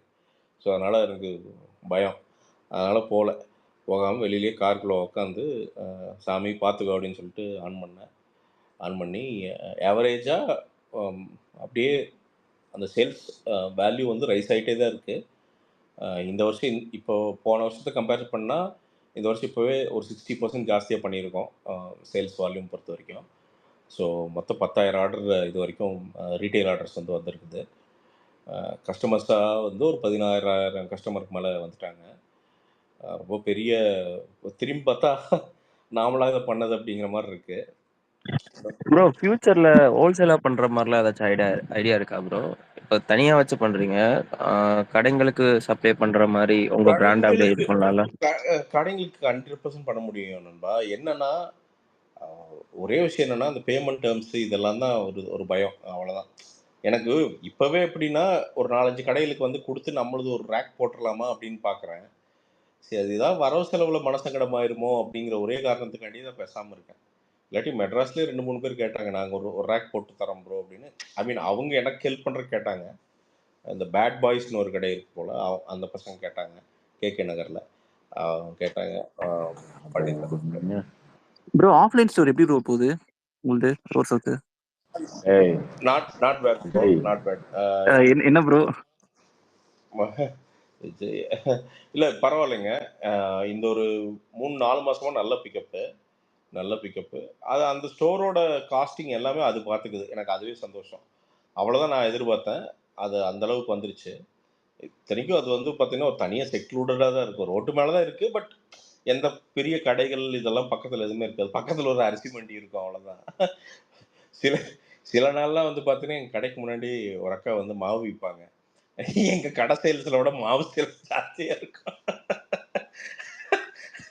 நான் அதான் இப்போ பேசிகிட்டு இருப்பேன், கடையில் உட்காந்து பேசிகிட்டு இருப்பேன். யோ கம்முன்னு வந்து மாவு பாக்கெட் நாமளும் போட்டு முன்னாடி வச்சிடலாம் பேசிகிட்டு இருப்பேன்.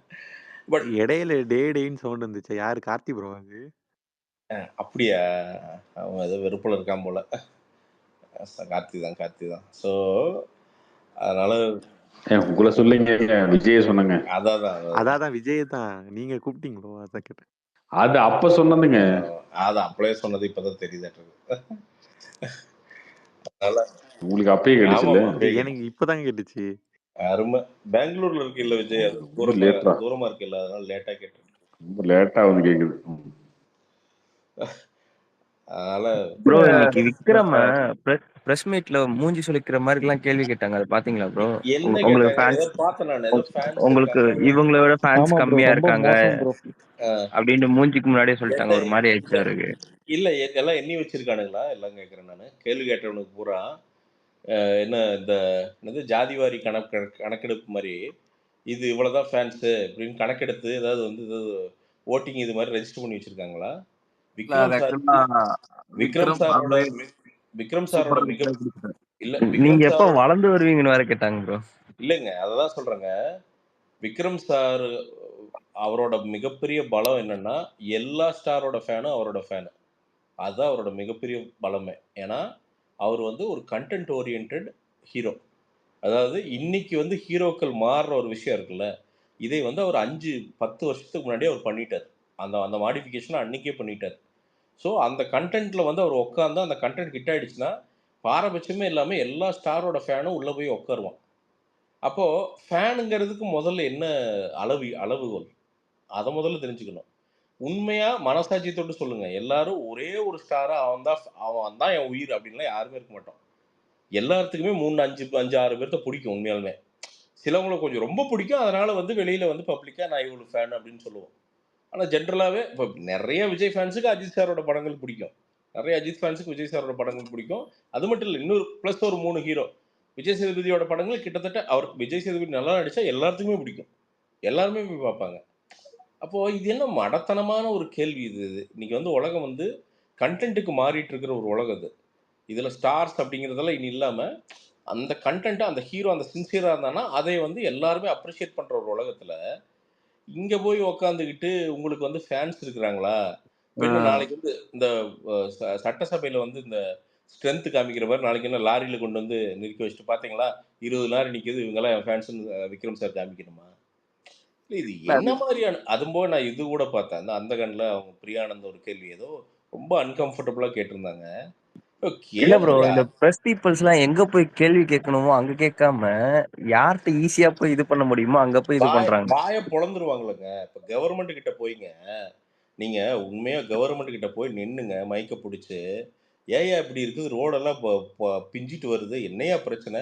ஒரு டேங்க் 25 வருஷமா ஒழுகிட்டு இருக்குது. ஏய்யா இத கூட அடைக்கிறதுக்கு உங்களுக்கு வக்கு இல்லையான்னு?" நேரா கேட்டான்னா, அன்னைக்கு சாயங்காலம் 4 பிரிவுல கேஸ் ஆகும். தூக்கி போய் உள்ள போட்டுருவாய்ங்க. அப்போ நடிகர்கள் திருப்பி ஒண்ணும் பண்றது இல்லையாச்சுல்ல. அதுதான். நான் தான் சொல்றேன். அவ்வளவு தைரியம் இருந்ததுன்னா போய் உட்காருங்கய்யா. சவுத் சங்கர் தான் ஜெயில்ல இருக்காருல்ல. என்ன? அவர் நல்லதோ, கெட்டதோ ஒரு கேள்வி கேட்டார்ல. அந்த மாரி எல்லாரும் போய் கேளுங்கய்யா. அங்க போய் கேளுங்க. அதுதான் ரொம்ப முக்கியமான கேள்விகள் அதுதான். நாட்ட மாத்துற கேள்விகள்.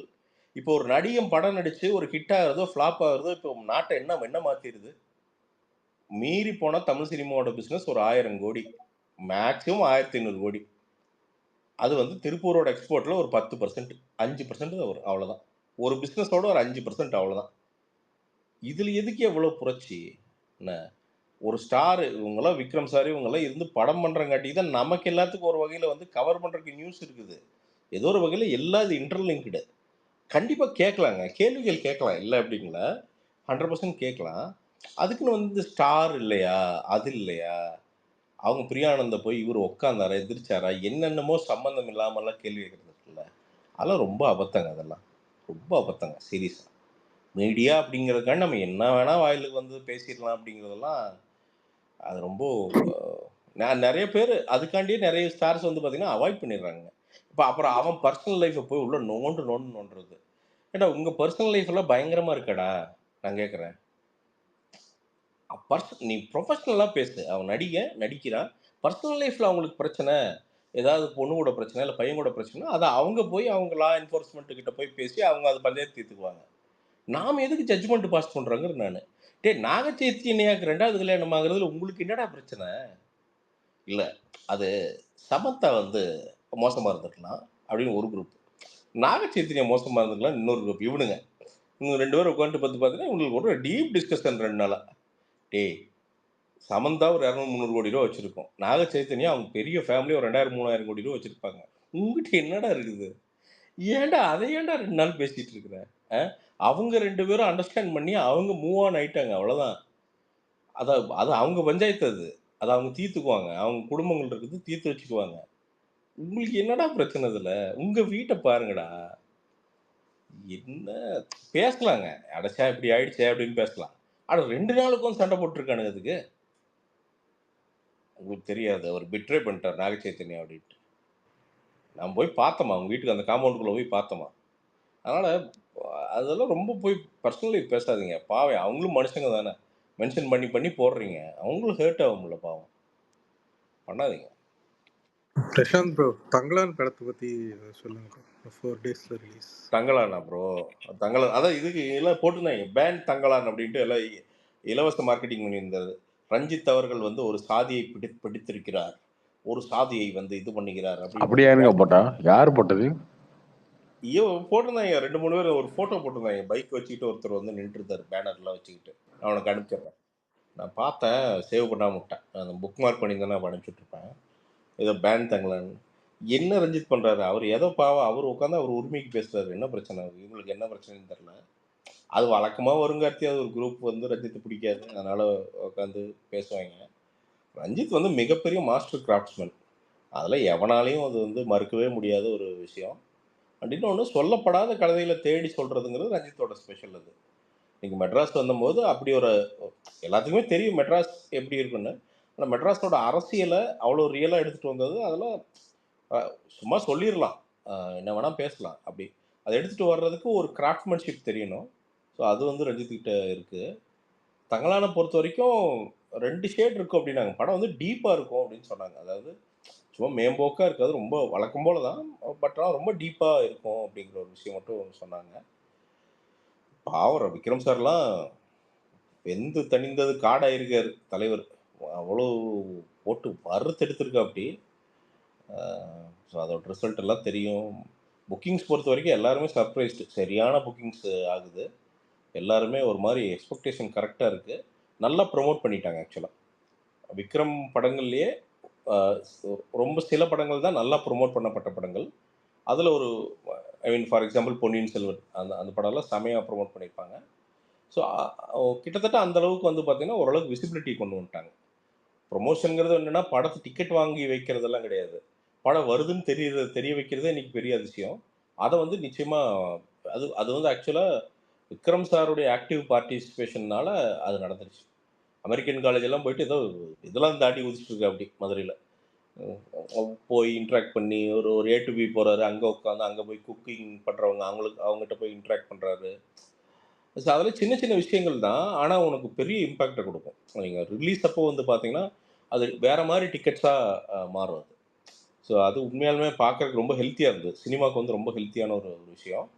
அண்ட் எனக்கு தெரிஞ்சு காலா கபாலிக்கு அப்புறம் ரஞ்சித் சாரோட படம் இவ்வளோ பெருசாக மவுண்ட் ஆகிறது திருப்பியும் தங்கலான்னு தான் நினைக்கிறேன். அவங்க கபாலி தான் பீக் எனக்கு தெரிஞ்ச ரஞ்சித்னில் கிட்டத்தட்ட தமிழ் சினிமாவோட பீக் அது. அந்த மாதிரி ஒரு ஃபர்ஸ்ட் டே ரிசர்வேஷன் எனக்கு தெரிஞ்சு தமிழ் சினிமா வரலாற்றுலேயே பார்த்துருக்க மாட்டாங்க. அந்த ஒரு கபாலி மட்டும் எக்ஸ்பெக்டேஷனை மீட் பண்ணியிருந்ததுன்னா அது வேறு படம். பட் அன்ஃபார்ச்சுனேட்லி அது பெருசாக நடக்கலை. பட் தங்கலான் வந்து ஒரு நல்ல மவுண்டாகி நிற்கிது.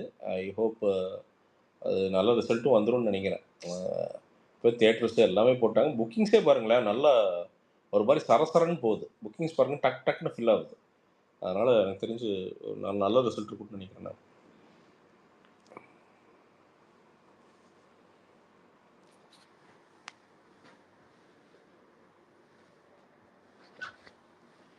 பிரசாந்த் ப்ரோ சொல்லுங்க. இது சும்மா நீங்க இந்த உங்க அந்த துணி டெக்ஸ்டைல் பிசினஸ் பண்றீங்களா ஜி? அதுல நான் கூட நல்லா இருக்குன்னு என் ஃப்ரெண்டு சொன்னாங்க. ஸோ இந்த நாள் தான் 2-3 டிஷர்ட் ஆர்டர் பண்ணேன். உங்க ஃபேக்டரிலாம் எங்க இருக்கு? நீங்க இந்த சென்னை தானா இல்ல கோயம்புத்தூர் அந்த சைடு திருப்பூர்ல வச்சிருக்கீங்களா? அவினாசியில் பிரதர் ஃபேக்டரி இருக்குது. அவினாசியில் அங்கேயே ஒரு ஸ்டோர் இருக்கு. ஆன்லைன்ல இந்தியா ஃபுல்லா வைக்கிறாங்க. Okay okay okay. உங்க ஐ மீன் உங்க ஃபேக்டரிலாம் அவினாசியில தான் இருக்கு அப்பனா? ஆமா பிரதர், அங்கதான் இருக்கு. அது ஏதோ யாரோ ஒருத்தர் சொன்னாரு ஆஃப்லைன் ஸ்டோரும் அங்கதான் இருக்கா? ஆமா பிரதர், அங்கதான் இருக்கு, அவினாசியில் தான் இருக்கு. அடுத்து கோயம்புத்தூர் ஆரம்பிப்போம்னு நினைக்கிறேங்க. அப்புறம் சென்னை, இல்லாட்டி சென்னை அப்புறம் கோயம்புத்தூர். சென்னை அடுத்த வருஷம் ட்ரை பண்ண போறேங்க. இந்த வருஷம் விட்டுருவோம். ஒரு நெக்ஸ்ட் இயர் ஒரு ஏப்ரல் மே மாதிரி ட்ரை பண்ண போறேங்க இங்க. ஓகேங்கண்ணா.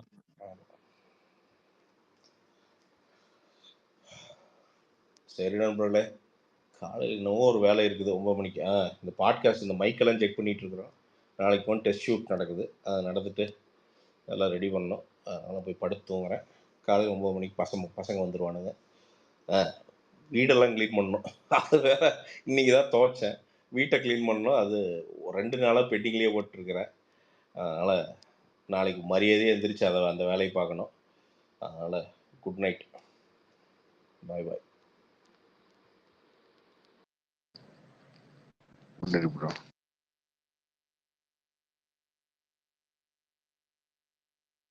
ஏடா தம்பி, அந்த விஜய் அந்த மைக் விட்டு தூக்கிட்டியா கேக்குறான்.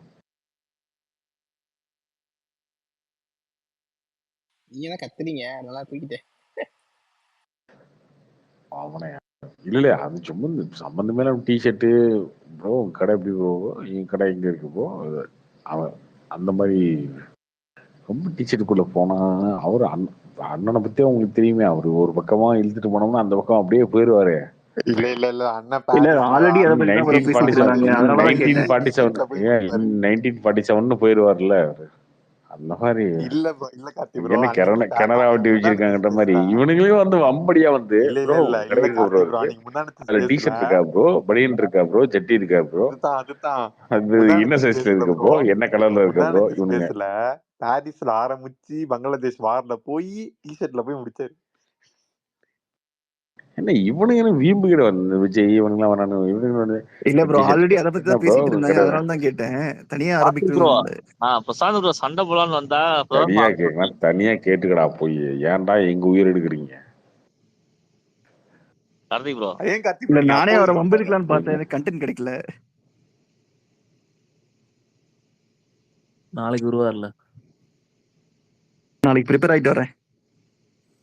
கார்த்தி bro, அவர் கேள்வி வந்து பனியன் கேட்கலாம்னு பத்தி பேசாம போவே மாட்டேங்கிறார் கார்த்தி bro. நானும் பாக்குறேன் பனியன் அப்படி இப்படியே கிடையாதுங்க.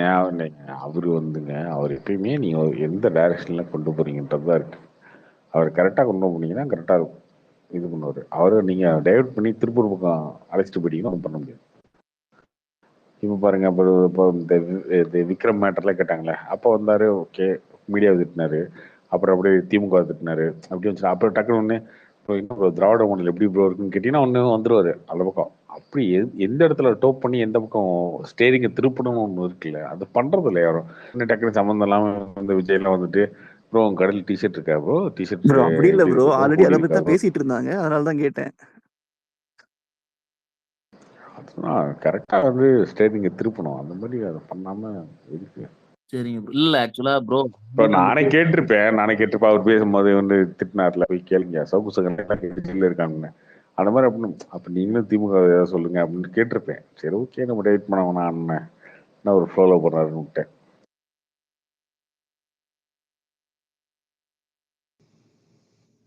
நான் தோழர் சொல்லுங்க கார்த்தி. தோழர் சொல்லுங்க. அப்புறம் வரும்போது 4 நாள்ல ஆமா எங்க மாதிரி டிக்கெட்ல போட்டீங்களா? எங்க பார்க்க போறீங்க? மதுரையா சென்னையா? எங்க பார்க்க போறீங்க? சென்னை தான். இந்த டீம் அதோட தான் பார்க்குற மாதிரி இருக்கும் நினைக்கிறேன். சரி சொல்றேன்னு சொல்லியிருக்காங்க. ஸோ இன்னும் எங்கன்னு முடிவாகல.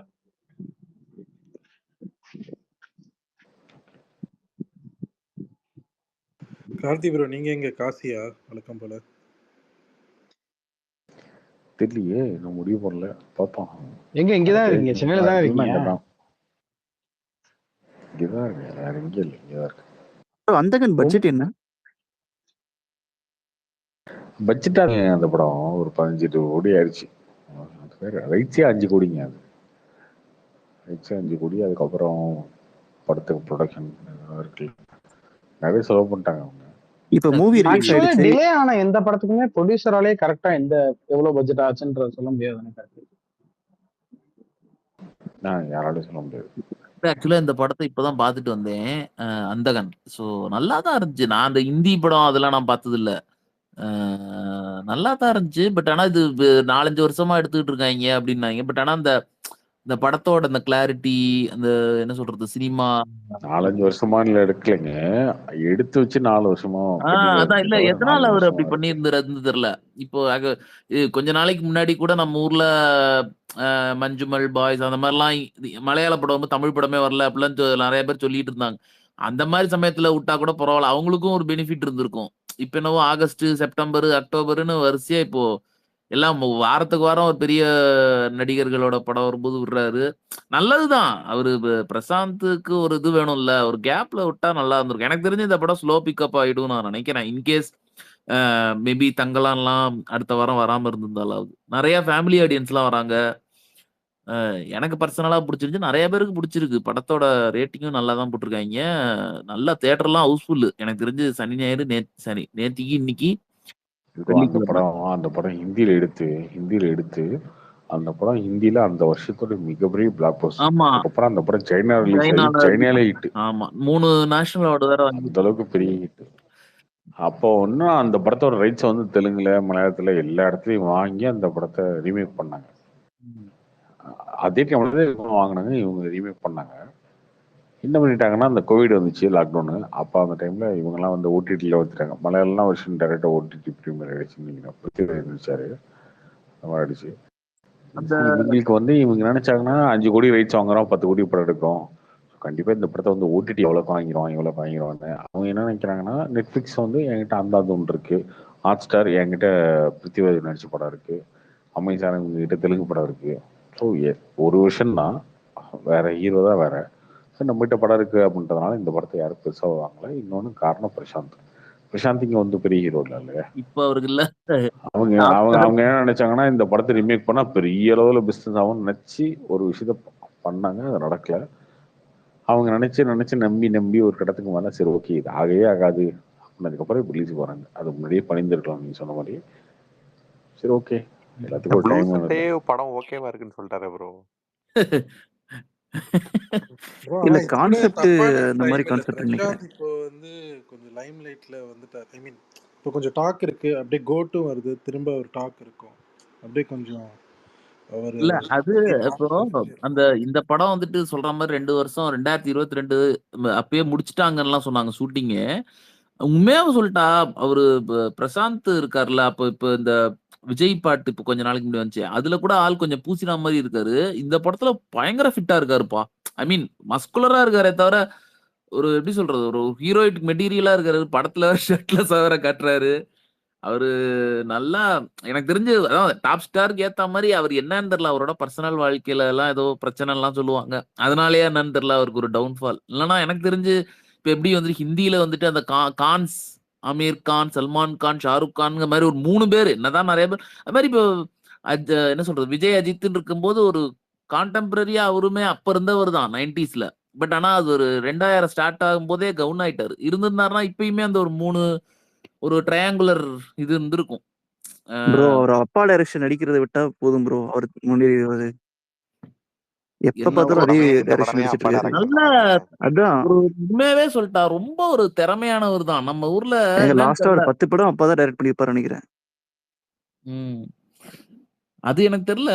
பட் ஆஸ் ஆக்டரா, ஆஸ் பெர்ஃபார்மரா சும்மா வந்துட்டு ஏதோ சும்மா நாச்சுக்கும் என்ன சொல்றது ஃபைட் அடிச்சுக்கிட்டு மாஸ் டேலாக் அந்த மாதிரிலாம் அவர் ஒரு செம்ம டான்ஸ். அவரோட படத்துல இருக்கிற ஃபைட்லாம் கண்ணெதிரே தோன்றினால் படம்லாம் எவ்வளவு ஸ்மார்ட்டா இருப்பா. அப்படி எல்லா படத்துலயும் அவர் ஒரு யூனிக்கான ஒரு ஃபைட்டு பண்ணுவா. அப்படி அவர் எப்படி நம்ம விஜயகாந்த் சார் வந்துட்டு ஒரு கால் கிக்குக்கே ஃபேமஸ், அந்த மாதிரி ஆக்சுவலா பிரசாந்துக்குலாம் அவருமே அப்படிதான். இப்போ பழைய படம்லாம் எடுத்து பார்த்தா சூப்பரா இருக்கும்.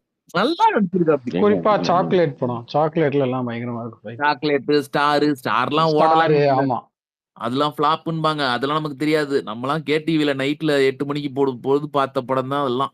ஹலோ, ஜீன்ஸ் எல்லாம் விட்டுருங்க, அது ஒரு மாதிரி டிஃப்ரெண்ட். பட் நான் இந்த ஹலோ அது இப்ப நீங்க சொன்னீங்களே தமிழன்லாம் வந்துட்டு இவரு ரவி இவர் தான் ஹரி தானே எடுத்தாரு. செம்மையா இருக்கும். பிரியாத வர வேண்டும் அந்த படம் வருதுன்னு ஷாலினி கூட நடிச்சிருப்போம். பிரியாத வர வேண்டும் தானே ஷாலினி கூட நடிச்சிருப்போம். ஆமா ஆமா, இது இந்த படம் இருக்குமே. எப்ப பார்த்தேன் சித்தின் அதான் இல்ல ப்ரோ, அந்த தேவயானி ஐயோ என்ன இப்படி மறந்துருச்சு. பிரகாஷ் ராஜ் சார் கொஞ்சம் ஒரு மாதிரி மஜ்னுலாம் என்ன படம்யா அப்பா. அந்த படத்தோட மியூசிக் அவரு அதெல்லாம் ஒரு கல்ட்டு. இப்ப உங்கள்கிட்ட சொல்லும் போது மேற்கொண்டு ஏதாவது இங்க நேரம் போய் பார்க்கணும் போல இருக்கு. பட் ஆனா பர்டிகுலரா வந்துட்டு அந்தகனை பொறுத்த வரைக்கும் வந்துட்டு எனக்கு தெரியாது இவங்க அப்படியே டைரக்டா வந்துட்டு காப்பி பண்ணிருக்காங்களா, ஐ மீன் ரீமேக்ல சொல்ல வரேன். பட் அது என்னவோப்பா, அது ரீமேக்னாலும் ரொம்ப ஒரு சாட்டிஸ்ஃபைடா இருக்கு. எந்த ஒரு இது வல்காரிட்டி இல்ல, நல்லா இருக்கு. ஒரு தெலுங்கு படம் ரீமேக் பண்ணாங்க. அந்த படத்துல வந்து அந்த வில்லன் வந்து நடிக்க மாட்டேன்னு சொல்லிட்டாராம் ரீமேக் பண்ணும்போது. அதனால தெலுங்குல பண்ண சீன்ஸையே வந்து கட் காப்பி பேஸ்ட் பண்ணி விஎஃப்எக்ஸ் எல்லாம் பண்ணி இதுல போட்டிருக்காங்களாம் சாகசம்ல. அதுவும் கேவலமா இருக்கும் விஎஃப்எக்ஸ். அதுவும் ஒரு அப்பா டைரக்ஷன் நினைக்கிறேன் ரீமேக் பண்ணதும். ஓகே, அது தெரியல. பிரசாந்த் ஆனா இப்ப அடுத்து ஒரு இது மாதிரி நடிச்சாருன்னா சூப்பரா இருக்கும். இப்ப இந்த நியூ வேவ் டைரக்டர் இருக்காங்கல்ல, இந்த நலன்குமார் சாமி மாதிரியோ இல்ல இவங்கள மாதிரியோ. நலன் கரெக்டா இருக்கும் எனக்கு தெரிஞ்சு. அதான் அந்த மாதிரி ஆக்டர் நலன் இது பண்ணுவாரான்னு தெரியுமில்ல. கார்த்திக் கூட படம் இருக்காருல்ல, இப்ப அடுத்த அவர் கேரியர் அப்படின்ற மாதிரி தானே பாப்பாரு. பட் என்னன்னா ப்ரொடக்ஷன்ல தான் நடிக்கிறாரு. ஐ மீன் ஏதோ அந்த மாதிரி நியூஸ் பார்த்தேன். இல்ல ப்ரோ, பேச்சுவார்த்தை ஃபைனல் ஆகல. இல்ல பேச்சுவார்த்தை தான் சுந்தர் சி போயிட்டு ஒரு தடவை சொன்னாரு இந்த மாதிரி நாங்க 2 பேரும் அடுத்து படம் பண்ணுவோம்னு சொல்லிட்டு சொன்னாரு. கலகலப்பு 3 முடிச்சுட்டு பண்றேன்ற மாதிரி பேசினாங்க ஒரு இப்பதான் வந்துட்டு இன்டர்வியூல. இப்ப கலகலப்பு 3 பண்ணல ப்ரோ. இப்ப வந்து அவர் ஹீரோ நடிக்கிற படம் பண்ணா போயிட்டாரு. இல்ல இந்த இப்பதான் இன்ட்ரோடக்ஷன்ல வர்றது ஓகே ஆயிடுச்சுனாலே நல்ல இருக்கும். நல்ல ஆமா அது பேச்சுவார்த்தை தான் போயிட்டு இருக்கு இன்னும் முடிவா. ஆப்ஸ்டாரை பத்தி கொஞ்சம் முன்னேறி வந்துகிட்டு இருக்காரு, வரணும்னு எதிர்பார்த்தா சுந்தர் சி சார் படமா? ஐயோ, அவர் அரண்மனை 8 சுந்தர் சி படத்துல காமெடிலாம் நல்லா இருக்கும் ப்ரோ. ப்ரோ. வின்னர் லாஸ்ட் அவரு தானே? ப்ரோ அதெல்லாம் ஒத்துக்கிறேன். அதெல்லாம் அவரே சுந்தர் சி அவரே வந்துட்டு இந்த மாதிரி படம் தான் அரண்மனை. ஐ மீன் அதெல்லாம் படம் ஓடுதுங்கிறாங்க, பணம் சம்பாதிக்கிறாங்க. நம்மள பொறுத்து என்னைய மீன் ஓகே, மத்தவங்களை எப்படின்னு தெரியல, என்னைய பொறுத்த வரைக்கும் நிறைய அது எவ்வளவு கோடி சம்பாதிச்சா நமக்கு என்ன, படம் பார்க்க வந்துட்டு உட்காந்தா நல்லா இருக்கணும் அவ்வளவுதான்.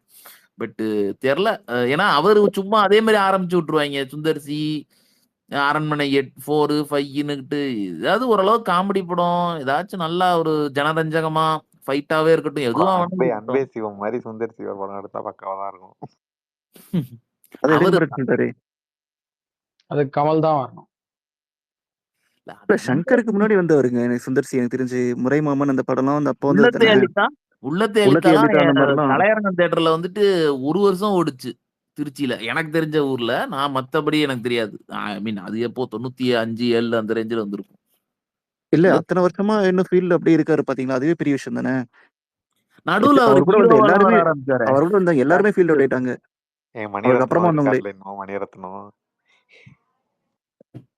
மணிரத்னம் எக்ஸம்ஷனுக்கு அவர் வந்து ட்ரெண்டுக்கு ஏற்ற மாதிரி ட்ரெண்ட் செட்டராகவே இருக்காரு. நிறைய படம் வந்து வேற யாருமே ட்ரை பண்ணிருக்க மாட்டாங்க, அந்த விஷயத்த அவர் ட்ரை பண்ணி அதுக்கப்புறம் ட்ரெண்டே செட் பண்ணுவாரு.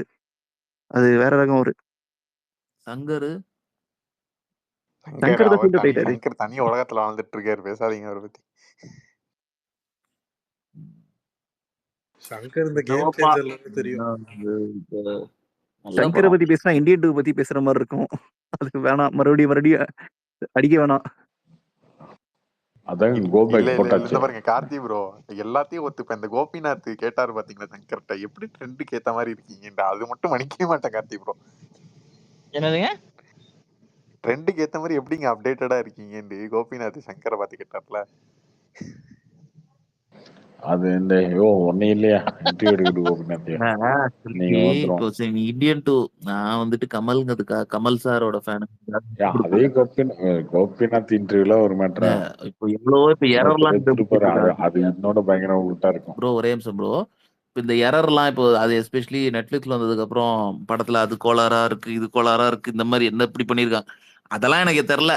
எனக்கே வந்துட்டு ஒரு ஃபர்ஸ்ட் அது டைட்டில் அவங்க போட்டாங்களே இந்தியன், நான் கமல் சார் ஃபேன் தான், இருந்தாலும் அதுக்காக இருக்கிறதான் சொல்லணும். பட் என்னன்னா இந்தியன் சொல்லி அந்த இந்தியன் வந்துட்டு ஒரு நாடு, நம்ம நாடு ஏசியால ஒரு கண்டத்துல இருக்கிற ஒரு நாடு. அது என்னவோ வந்துட்டு கிராபிக்ஸ்ல ஏதாவது இந்தியா தனியா ஏதோ ஐலாண்ட் ஆட்டம் வந்துட்டு சுத்தியா கடல் இருக்கும். இங்கேயா பாகிஸ்தானு காஷ்மீர் கடலா இருக்கு ப்ரோ. அதை கூட விடுங்க ப்ரோ, இந்தியன் தாத்தாவை 28 வருஷம் கழிச்சு ஸ்கிரீன்ல காட்டுறாங்க, ஐட்டம் சாங்ல இன்ட்ரோடியூஸ் பண்ணுவாங்க.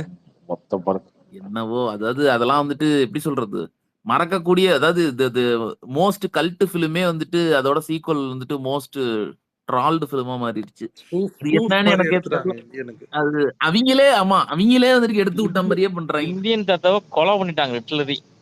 இல்லங்க இந்தியன் 2 பார்த்துட்டு இந்தியன் 1 பாக்குறது கூட தோண மாட்டேங்குதுங்க டிவில போட்டா கூட. நான் இந்தியன் 2லாம் பார்த்துட்டு மறுபடியும் இந்தியன் 1 போய் பார்த்தேன். இது என்னது, இது ஒருவேளை இது அது வேற யாரோ டைரக்டர், வேற யாரோ நடிச்சிருக்காங்க, அது டோட்டலி வேற, இது டோட்டலி வேற, அப்படிதான் இருக்கு. இப்ப போய் அந்த ஒன்னும் இல்ல. ஆக்சுவலா இன்னொன்னு கூட, இந்தியன் 1 படத்துல வந்துட்டு எல்லாரையுமே நம்ம பாராட்டுறோம். ஐ மீன் மியூசிக், டைரக்ஷனு, ஆக்டிங்ல வந்துட்டு கமல் சாரோட இது பெர்ஃபார்மன்ஸ், டயலாக்ஸ். பட் ஆனா எனக்கு ஒரு சின்ன வருத்தம், அந்த படத்துல வந்துட்டு யாரும் சுகன்யா மேடம் இருக்காங்களா, அவங்களோட நடிப்பு வந்துட்டு பாராட்டவே இல்லை. நடிகைங்கிறதுக்காக காரணமா என்னன்னு தெரியல, பார்க்காதவங்க போய் பாருங்க. அவங்க வந்துட்டு ஈக்குவலா கமல் சார் என்ன பண்ணிருக்காரோ அவங்க சைட்ல இருக்கிற ஈக்குவலா பண்ணிருப்பாங்க. அது எஸ்பெஷலி அந்த டாக்டர் அந்த ஆஸ்பத்திரியில அவங்க பொண்ணு வந்துட்டு வெளியில இதுவா இருக்கு அப்படின்னு சொல்லும் போது ஓடுவாங்க, கையில பெட்ஷீட் எல்லாம் பார்த்து என்னையே அது அப்படின்னு இருந்தேன். அந்த மாதிரி ஒரு கண்டினியூட்டியா வந்துட்டு ஒரு வேளை அமிர்தம் அந்த கேரக்டர்ல ஏதாவது காட்டுவாங்கன்னு பார்த்தா சம்பந்தமே இல்லாம சைனா போனாராம், ஜப்பான் வந்தாராம். எப்பா நீ எதை வேணாலும் காட்டு, அதெல்லாம் ஒத்துக்கிறேன். அது ஏன்னா அதெல்லாம் கூட விட்டுருவேன்.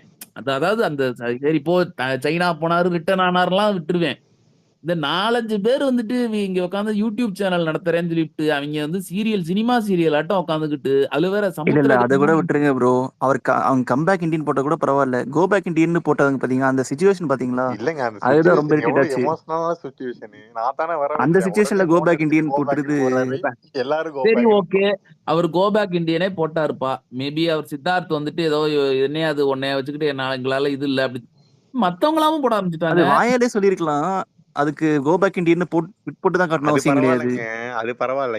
பணக்காரங்கன்னா என்ன கோட் சூட் போட்டுக்கிட்டு கெத்தா இருப்பாங்க. இவர் காட்டுற பணக்காரங்க எல்லாம் சங்கிலி, கோல்டு, ஜோக்கர். அதான் என்ன புரியல எனக்கு. இல்ல பணக்காரங்க எல்லாம் எப்படி கார்த்தி ப்ரோ இருப்பாங்க? கோட் சூட் போட்டுட்டு கெத்தா இருப்பாங்க. அவர் காட்டுற பணக்காரங்க எல்லாம் எப்படி இருந்தாங்க? ஏங்க, அந்த படம் அந்த வந்து ஒரு படத்தை மாசம் ஒரு வச்சுக்கிட்டாங்க. மாசம் வச்சு திட்டுறீங்க. ஒரு மாசமா இப்பதாங்க திட்டிட்டு படம் பார்த்தேன். இருக்கீங்க. சரி ப்ரோ அடுத்து கண்டென்ட் இல்ல வர அதை வரைக்கும் கூட விடுங்க, திட்டுவாங்க அதை ப்ரோ. கூட வேற ஏதாவது விடுங்கன்னு கண்டென்ட் ஒவ்வொரு வருது. சீனா சொல்லி போட்டுட்டு இருக்காங்க. கார்த்தி ஜி ஆக்சுவலா வந்துட்டு பிரசாந்த் இருந்தாரு. பிரசாந்த்ட்டையும் கேட்கலான்னு இருந்தேன். அதான் அது டைரக்டா நீங்க சொன்ன மாதிரிதான் துணி கடையை பத்தி கேட்டேன். அதுக்குள்ள டப்புன்னு அவர் கிளம்பிட்டாரு. ஆக்சுவலா இது எனக்கு நான் ஒரு ஃபேனா தான் கேட்கறேன். சினிமாலாம் நாங்கெல்லாம் சாதாரண ரசிகர் தான். ஓகே, இப்ப எப்படி வந்துட்டு ஓடிடில வந்து நீங்க சொன்னீங்கல்ல, இப்ப அந்த கனே வந்துட்டு 2 கோடி 5 கோடி அவங்களுக்கு ஓடிடிக்காக வெயிட் பண்ணியே ரொம்ப நாள் பார்த்து கடைசியில ரிலீஸ் பண்ணிட்டாங்க. இப்ப ஓடிடிங்கிறது எக்ஸாம்பிள் இப்போ ரூ. 150 இல்ல ரூ. 200 ஒரு மாசம் கட்டுறாங்க. அந்த ரூ. 200 கட்டிட்டு நான் எல்லா படத்தையும் பார்த்துப்பேன். என் வீட்ல இருக்கிறவங்களும் எல்லாரும் பார்த்துப்பாங்க. எல்லாருமே அப்படித்தானே. அதனால எந்த அளவுக்கு அவங்களுக்கு லாபம் ஈட்டுவாங்க? அதோட டெக்னிக்காலிட்டியா எனக்கு வந்துட்டு அதோட ப்ராஃபிட் ரேஷியோ எப்படிங்கிறதே என்னால புரிஞ்சுக்க முடியல. நானே என்னவோ கூகுள்ல பார்த்தேன். ஒவ்வொருத்தனும் ஒவ்வொன்னு சொல்றாங்க. யூடியூப்லயும் அதை பத்தி ஒரு டீடைல்டு ரிவ்யூ இல்ல. இப்போ உதாரணத்துக்கு ஓடிடி ரைட்ஸ் ஒரு படம் 50 கோடிங்கிறாய்ங்க, 60 கோடிங்கிறாய்ங்க. அது எப்படி? இப்ப தியேட்டர்னா காசு குடுக்குறோம், கலெக்ஷன் வருது, டிஸ்ட்ரிபியூட்டர் ஆகுது, அவங்க ஷேர் பிடிச்சுப்பாங்க. அது வேற. ஓடிடி ஓடத பத்தி சுத்தமா புரியவே இல்ல. மேபி யாராவது தெரிஞ்சவங்க சும்மா உங்களோட ஐடியா ஷேர் பண்ணிக்கோங்க. மேபி மத்தவங்களுக்கு யூஸ் ஆகும். அந்த ஸ்ட்ரீமிங் ரைட்ஸ்க்கு ஏதாவது கணக்கு காசு வருதா என்ன? ஒன்னும் வராது. அது மெயின்டெனன்ஸ் மாதிரி ப்ரோ. அது ஐ மீன் அந்த அவங்க பிளாட்ஃபார்ம்ல அவங்க நீங்க வச்சுக்கிட்டே இருக்கணும். இல்லைன்னா இதெல்லாம் நம்ம யூஸே பண்றதுல எதுக்குன்னு சொல்லிட்டு இருக்கிற சப்ஸ்கிரைபர் போயிடுவோம். அது யூடியூப்ல வந்துட்டு இப்போ யூடியூப்ல வந்துட்டு அட்வர்டைஸ்மெண்ட்ஸ் வருது. இப்போ சப்ஸ்கிரைபர்ஸ் இருக்காங்க. யூடியூப்ல இருந்து மானிட்டரி இது வருதுலாம் சொல்றாங்க. அது ஒரு மாதிரி இருக்கு. இது தனியா ஒரு ஸ்ட்ரீமிங் பிளாட்ஃபார்ம் தான். இல்ல ப்ரோ, நீங்க ஒரு ஸ்ட்ரீமிங் பிளாட்ஃபார்ம் சப்ஸ்கிரைப் பண்ணிருக்கீங்கன்னு வச்சுக்கோங்க. அது நீங்க அடிக்கடி யூஸ் பண்ணிட்டு இருந்தீங்கன்னா அதுக்கு சப்ஸ்கிரைப் பண்ணிக்கிட்டே இருப்பீங்க மாசம் மாசம். அது நீங்க யூஸே பண்ணலைன்னா இதுதான் யூஸே பண்றது இல்லையே அப்படின்னு சொல்லிட்டு வெளில போயிடுங்க. அது நீங்க கஸ்டமர்ஸை தக்க வச்சுக்கணுன்றதுக்காக புது புது கண்டென்ட் விட்டு அதெல்லாம் ஃபியூச்சர் நினைச்சு அவங்க பண்ணிருக்க ஒரு பிளானுங்க. அது ஃபியூச்சர்ல ஒர்க் அவுட் ஆகலாம். இன்னும் அவங்க நினைக்கிறதோட பெருசாகலாம், ஆரம்பத்துல நீங்க கம்மியாகலாம். இன்னைக்கு நம்ம தெரிஞ்சு ஆகாது அப்படின்ற மாதிரி. இப்போ யூஎஸ்ல 30 கோடி பேர் இருக்காங்க இல்லையா, அதுல கண்டிப்பா எனக்கு தெரிஞ்சு 2-3 கோடி பேர் வச்சிருப்பாங்க நெட்ஃபிளிக்ஸை. அவன் என்ன நினைப்பானா, இந்தியாவில் 140 கோடி பேர் இருக்காங்க. இப்போ யூஎஸ்லேயே இப்படி இருக்காங்க, இந்தியாவில் ஒரு 10 கோடி பேர் வந்து நெட்ஃபிளிக்ஸை வந்து பணம் கட்ட மாட்டாங்கன்னா அவன் நினைப்பான். அவன் கட்ட மாட்டாங்க அப்படின்றது இன்னைக்கோட சுச்சுவேஷன். ஃபியூச்சரில் மாறலாம். அவன் அந்த டார்கெட்டை நினச்சி அவன் வந்திருக்கான். அது எல்லாருமே அப்படிதான்.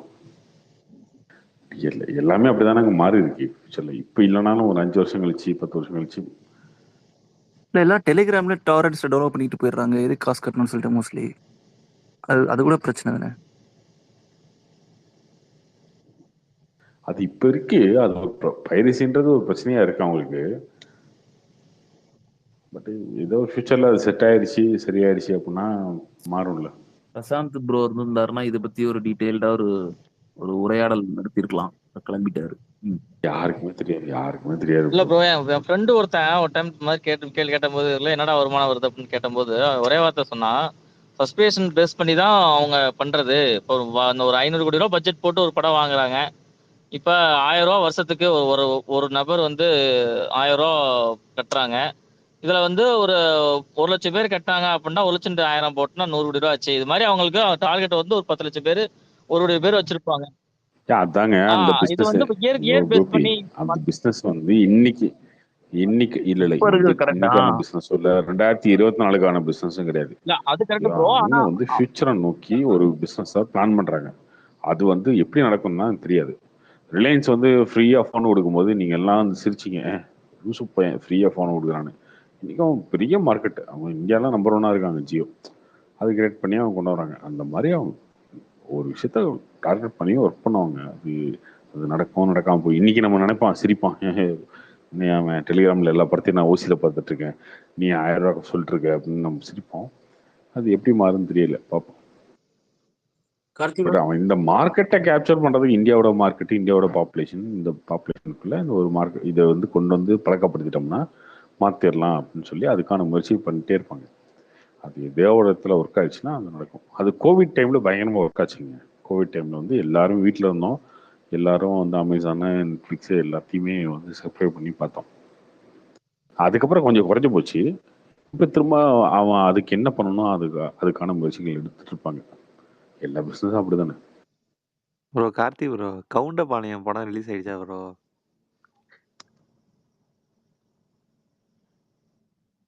கார்த்தி ப்ரோ அது ஆயிடுச்சுன்னு நினைக்கிறேன். ஆயிடுச்சு ரிவ்யூ சொல்லுங்க ப்ரோ.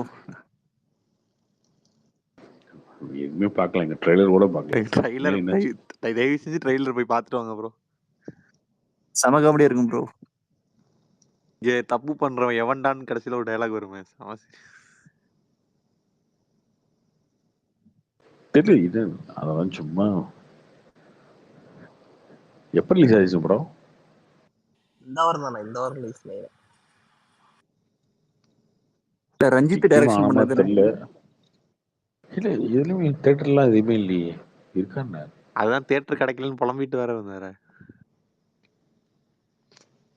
அந்த படத்தெல்லாம் யூடியூப்ல விடுறதே தப்பு. தெரியல அதை பத்தியே தெரியலங்க. நீங்க சொன்னது கார்த்தினா சொல்லுங்க ப்ரோ. நீங்க பாத்தீங்களா ஒரு விக்ரமோட அந்த ப்ரெஸ் மீட் பாத்தீங்களா?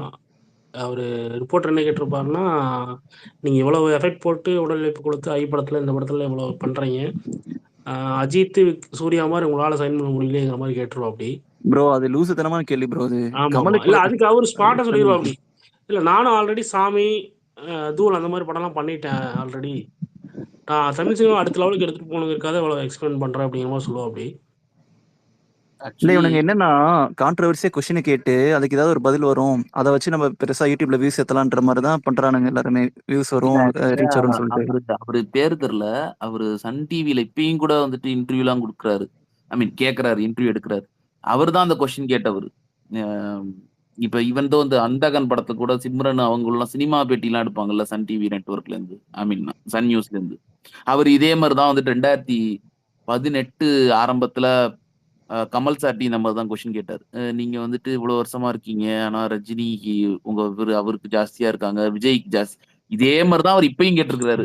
ஃபேன்ஸ் பத்தி சொல்லுவார், ஃபேன்ஸ் கவுண்ட் கம்மியா இருக்கு அப்படிங்கிற மாதிரி சொல்லுவார். அதுக்கு அவரு விக்ரம் வந்துட்டு தியேட்டர் வந்து பாருங்க, என் ஃபேன்ஸை பத்தி தெரியாத வந்து பாருங்க அப்படிங்கிற மாதிரி அவர் ஸ்மார்ட்டா சொல்லி முடிச்சிட்டாரு.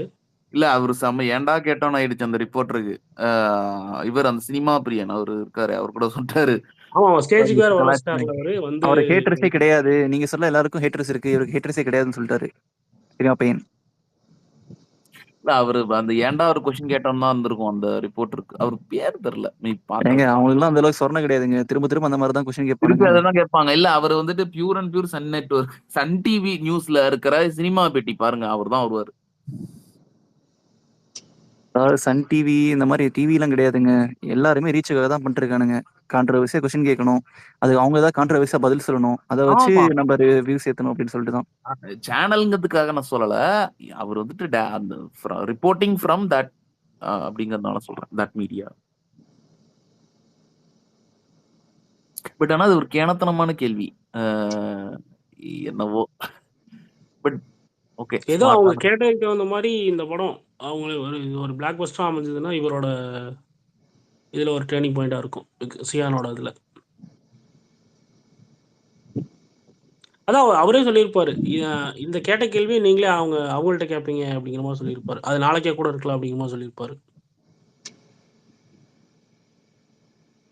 ஐ மீன் அஜித் சூர்யாட்ட கூட நீங்க இதே கேள்வி திருப்பி கேட்பீங்க, என்னோட ஃபேன் பேஸ் அதிகமா இருக்கிற மாதிரி சொல்லியிருப்பாரு. தங்கலானோட கான்பிடண்டா என்னமான்னு தெரியல. கார்த்திக் ப்ரோ, அந்த வீரதீர சூரன் வந்து ட்ரெய்லர் விடும் போது பார்ட் 2ன்னு சொல்லிட்டு விட்டாங்களே, அது என்ன ஒண்ணுமே புரியல, அது என்ன ரீசன்? அதுக்கு ஒரு முன்கதையை வச்சிருக்காங்க, அது வந்து இந்த படம் இட்டாலும் அது எடுப்பாங்க. ஆனா அது வந்து பார்ட் 2 தான் ஃபர்ஸ்ட் வருது அப்படிங்கிற மாதிரி சொன்னாங்க. அப்படியா? பார்ட் 2 ஃபர்ஸ்ட் வருது அப்படிங்களா? ஆமா. ஃபர்ஸ்ட் இது எடுக்குறாங்க. இதுக்கப்புறம் ஹிட் ஆனிச்சுன்னா அதுக்கப்புறம் பார்ட் 1 கிட்டத்தட்ட பில்லா 1 பில்லா 2 மாதிரியா ப்ரோ?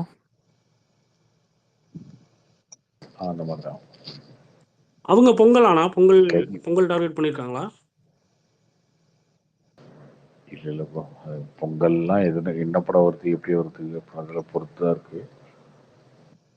அதுக்குள்ள படம் ரெடி ஆயிடும் பார்ப்போம். ப்ரோ மதகஜ ராஜா வந்து ரிலீஸ் பண்றதா சொன்னாங்களே, அது என்ன வரப்போதா?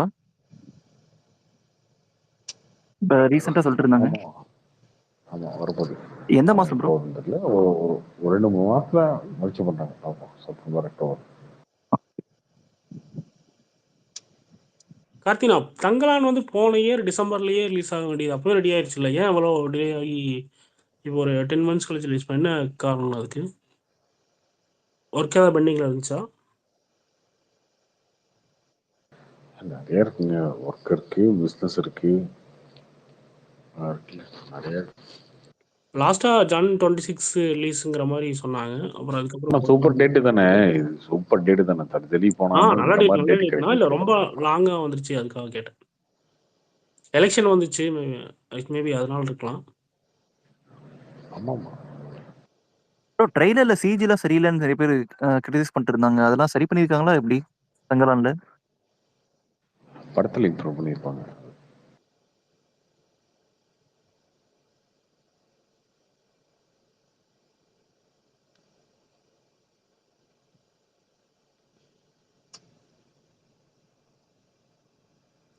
கார்த்திகா, விஜய் இன்னொரு படம் சேர்த்து பண்றா அப்படியா? மாரி செல்வராஜ் கூட பண்றாருங்க டேக் என்னமோ வந்துட்டு இருந்துச்சு, உண்மையா? இல்ல பண்ணல. கதை சொல்லியிருக்காரு, பட் ஆனா அதை பண்ணலன்னு சொல்லிட்டாரு. ஓகே.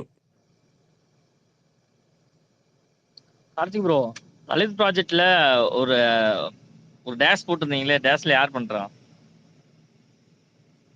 பர்த்டே விஷஸ்ல போட்டீங்களே. அது சும்மா போடுது. ரஜினிகாந்த் ப்ராஜெக்ட் இல்லைங்க அது ப்ராஜெக்ட். அப்ப ரஜினி மாரி செல்வராஜ். அதெல்லாம் நான் சும்மா போட்டதுங்க. கோபி அப்படி சஸ்பென்ஸாவே போடுறதா இருந்தாலும் அது எதுக்கு திரும்ப கேக்குறீங்க? சஸ்பென்ஸை உடைங்கன்ட்டு. ஏங்க சஸ்பென்ஸ் என்னங்க இருக்கு? அவர் அபிஷியலா போட முடியாது அதனால போடலன்னு சொல்றதுக்காக நான் கேட்டோம்னா சஸ்பென்ஸ் என்ன இருக்கு? ப்ராஜெக்ட் பண்ணாம அறிவிக்காம படம் எடுத்துட்டு முடிச்சுட்டு சொல்ல போறாங்க. அவங்களாம் அபிஷியலா சொல்றதுக்கு பதிலா நீங்க எது கேக்குறீங்கன்னு சொல்றாங்க. சும்மா போட்டது கோபி.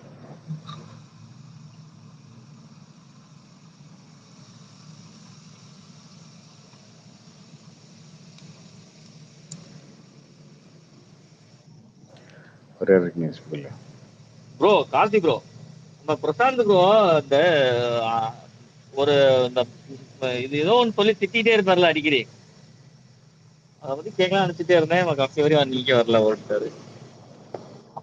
என்னையா அதுன்ற இதுன்ற அதை பத்தின்ற இதை பத்தின்ற இல்ல ப்ரோ, அவர் என்ன சொல்லுவாருன்னா, என்னத்து கேட்க வந்த நீ? பிரசாந்த் வந்து என்ன சொல்லுவாருன்னா, நான் வேணா பாட்டை அப்பச்சத்தை வச்சுக்கிட்டு பாட்டுல ராஜா மாதிரி இருந்துட்டு ஏதாவது ஒண்ணு பண்ணுவான், அவன்லாம் வந்து ஜெயிச்சவனா, அது பண்ணா இது பண்ணானான்னு சொல்லிட்டு இருப்பார்ல. அதை பத்தி கொஸ்டின் கேட்கணும்னு பார்த்தேன், ஓடிட்டாரு.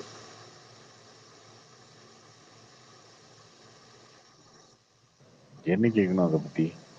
இல்ல ப்ரோ, இப்ப அவங்க பாட்டா உழைச்ச இதை வந்து அவரு தப்பா பேசுறாருல, அதுக்கு பத்தி கேட்கணும்னு பார்த்தேன். இப்ப அவர் சம்பாதிக்க சொத்து அவங்களோட பேர பிள்ளைகளாம் வந்து வச்சுக்கிட்டாங்கன்னா அதெல்லாம் வேணாம்னு சொல்லிடுவாரா அவரு? அதெல்லாம் வந்து என்னன்னு எதை பார்ப்பாரு? அப்போ வந்து அவர் உழைக்கலன்னு சொல்லிடுவாரா அப்படின்ற மாதிரி கேள்வி கேட்கணும்னு நினைச்சேன்.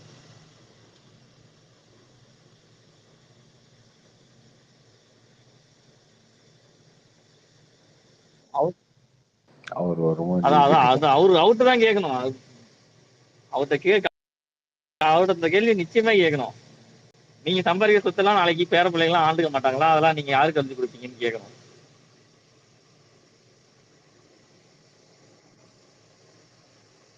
அதுதான் கேட்கணும் ப்ரோ.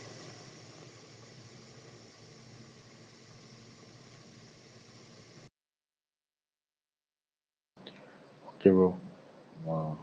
முடிச்சுக்கலாமா? நாளைக்கு மண்டே. நாளைக்கு எல்லாம் போய் வேலையை பாருங்க. Good night bro. Good night.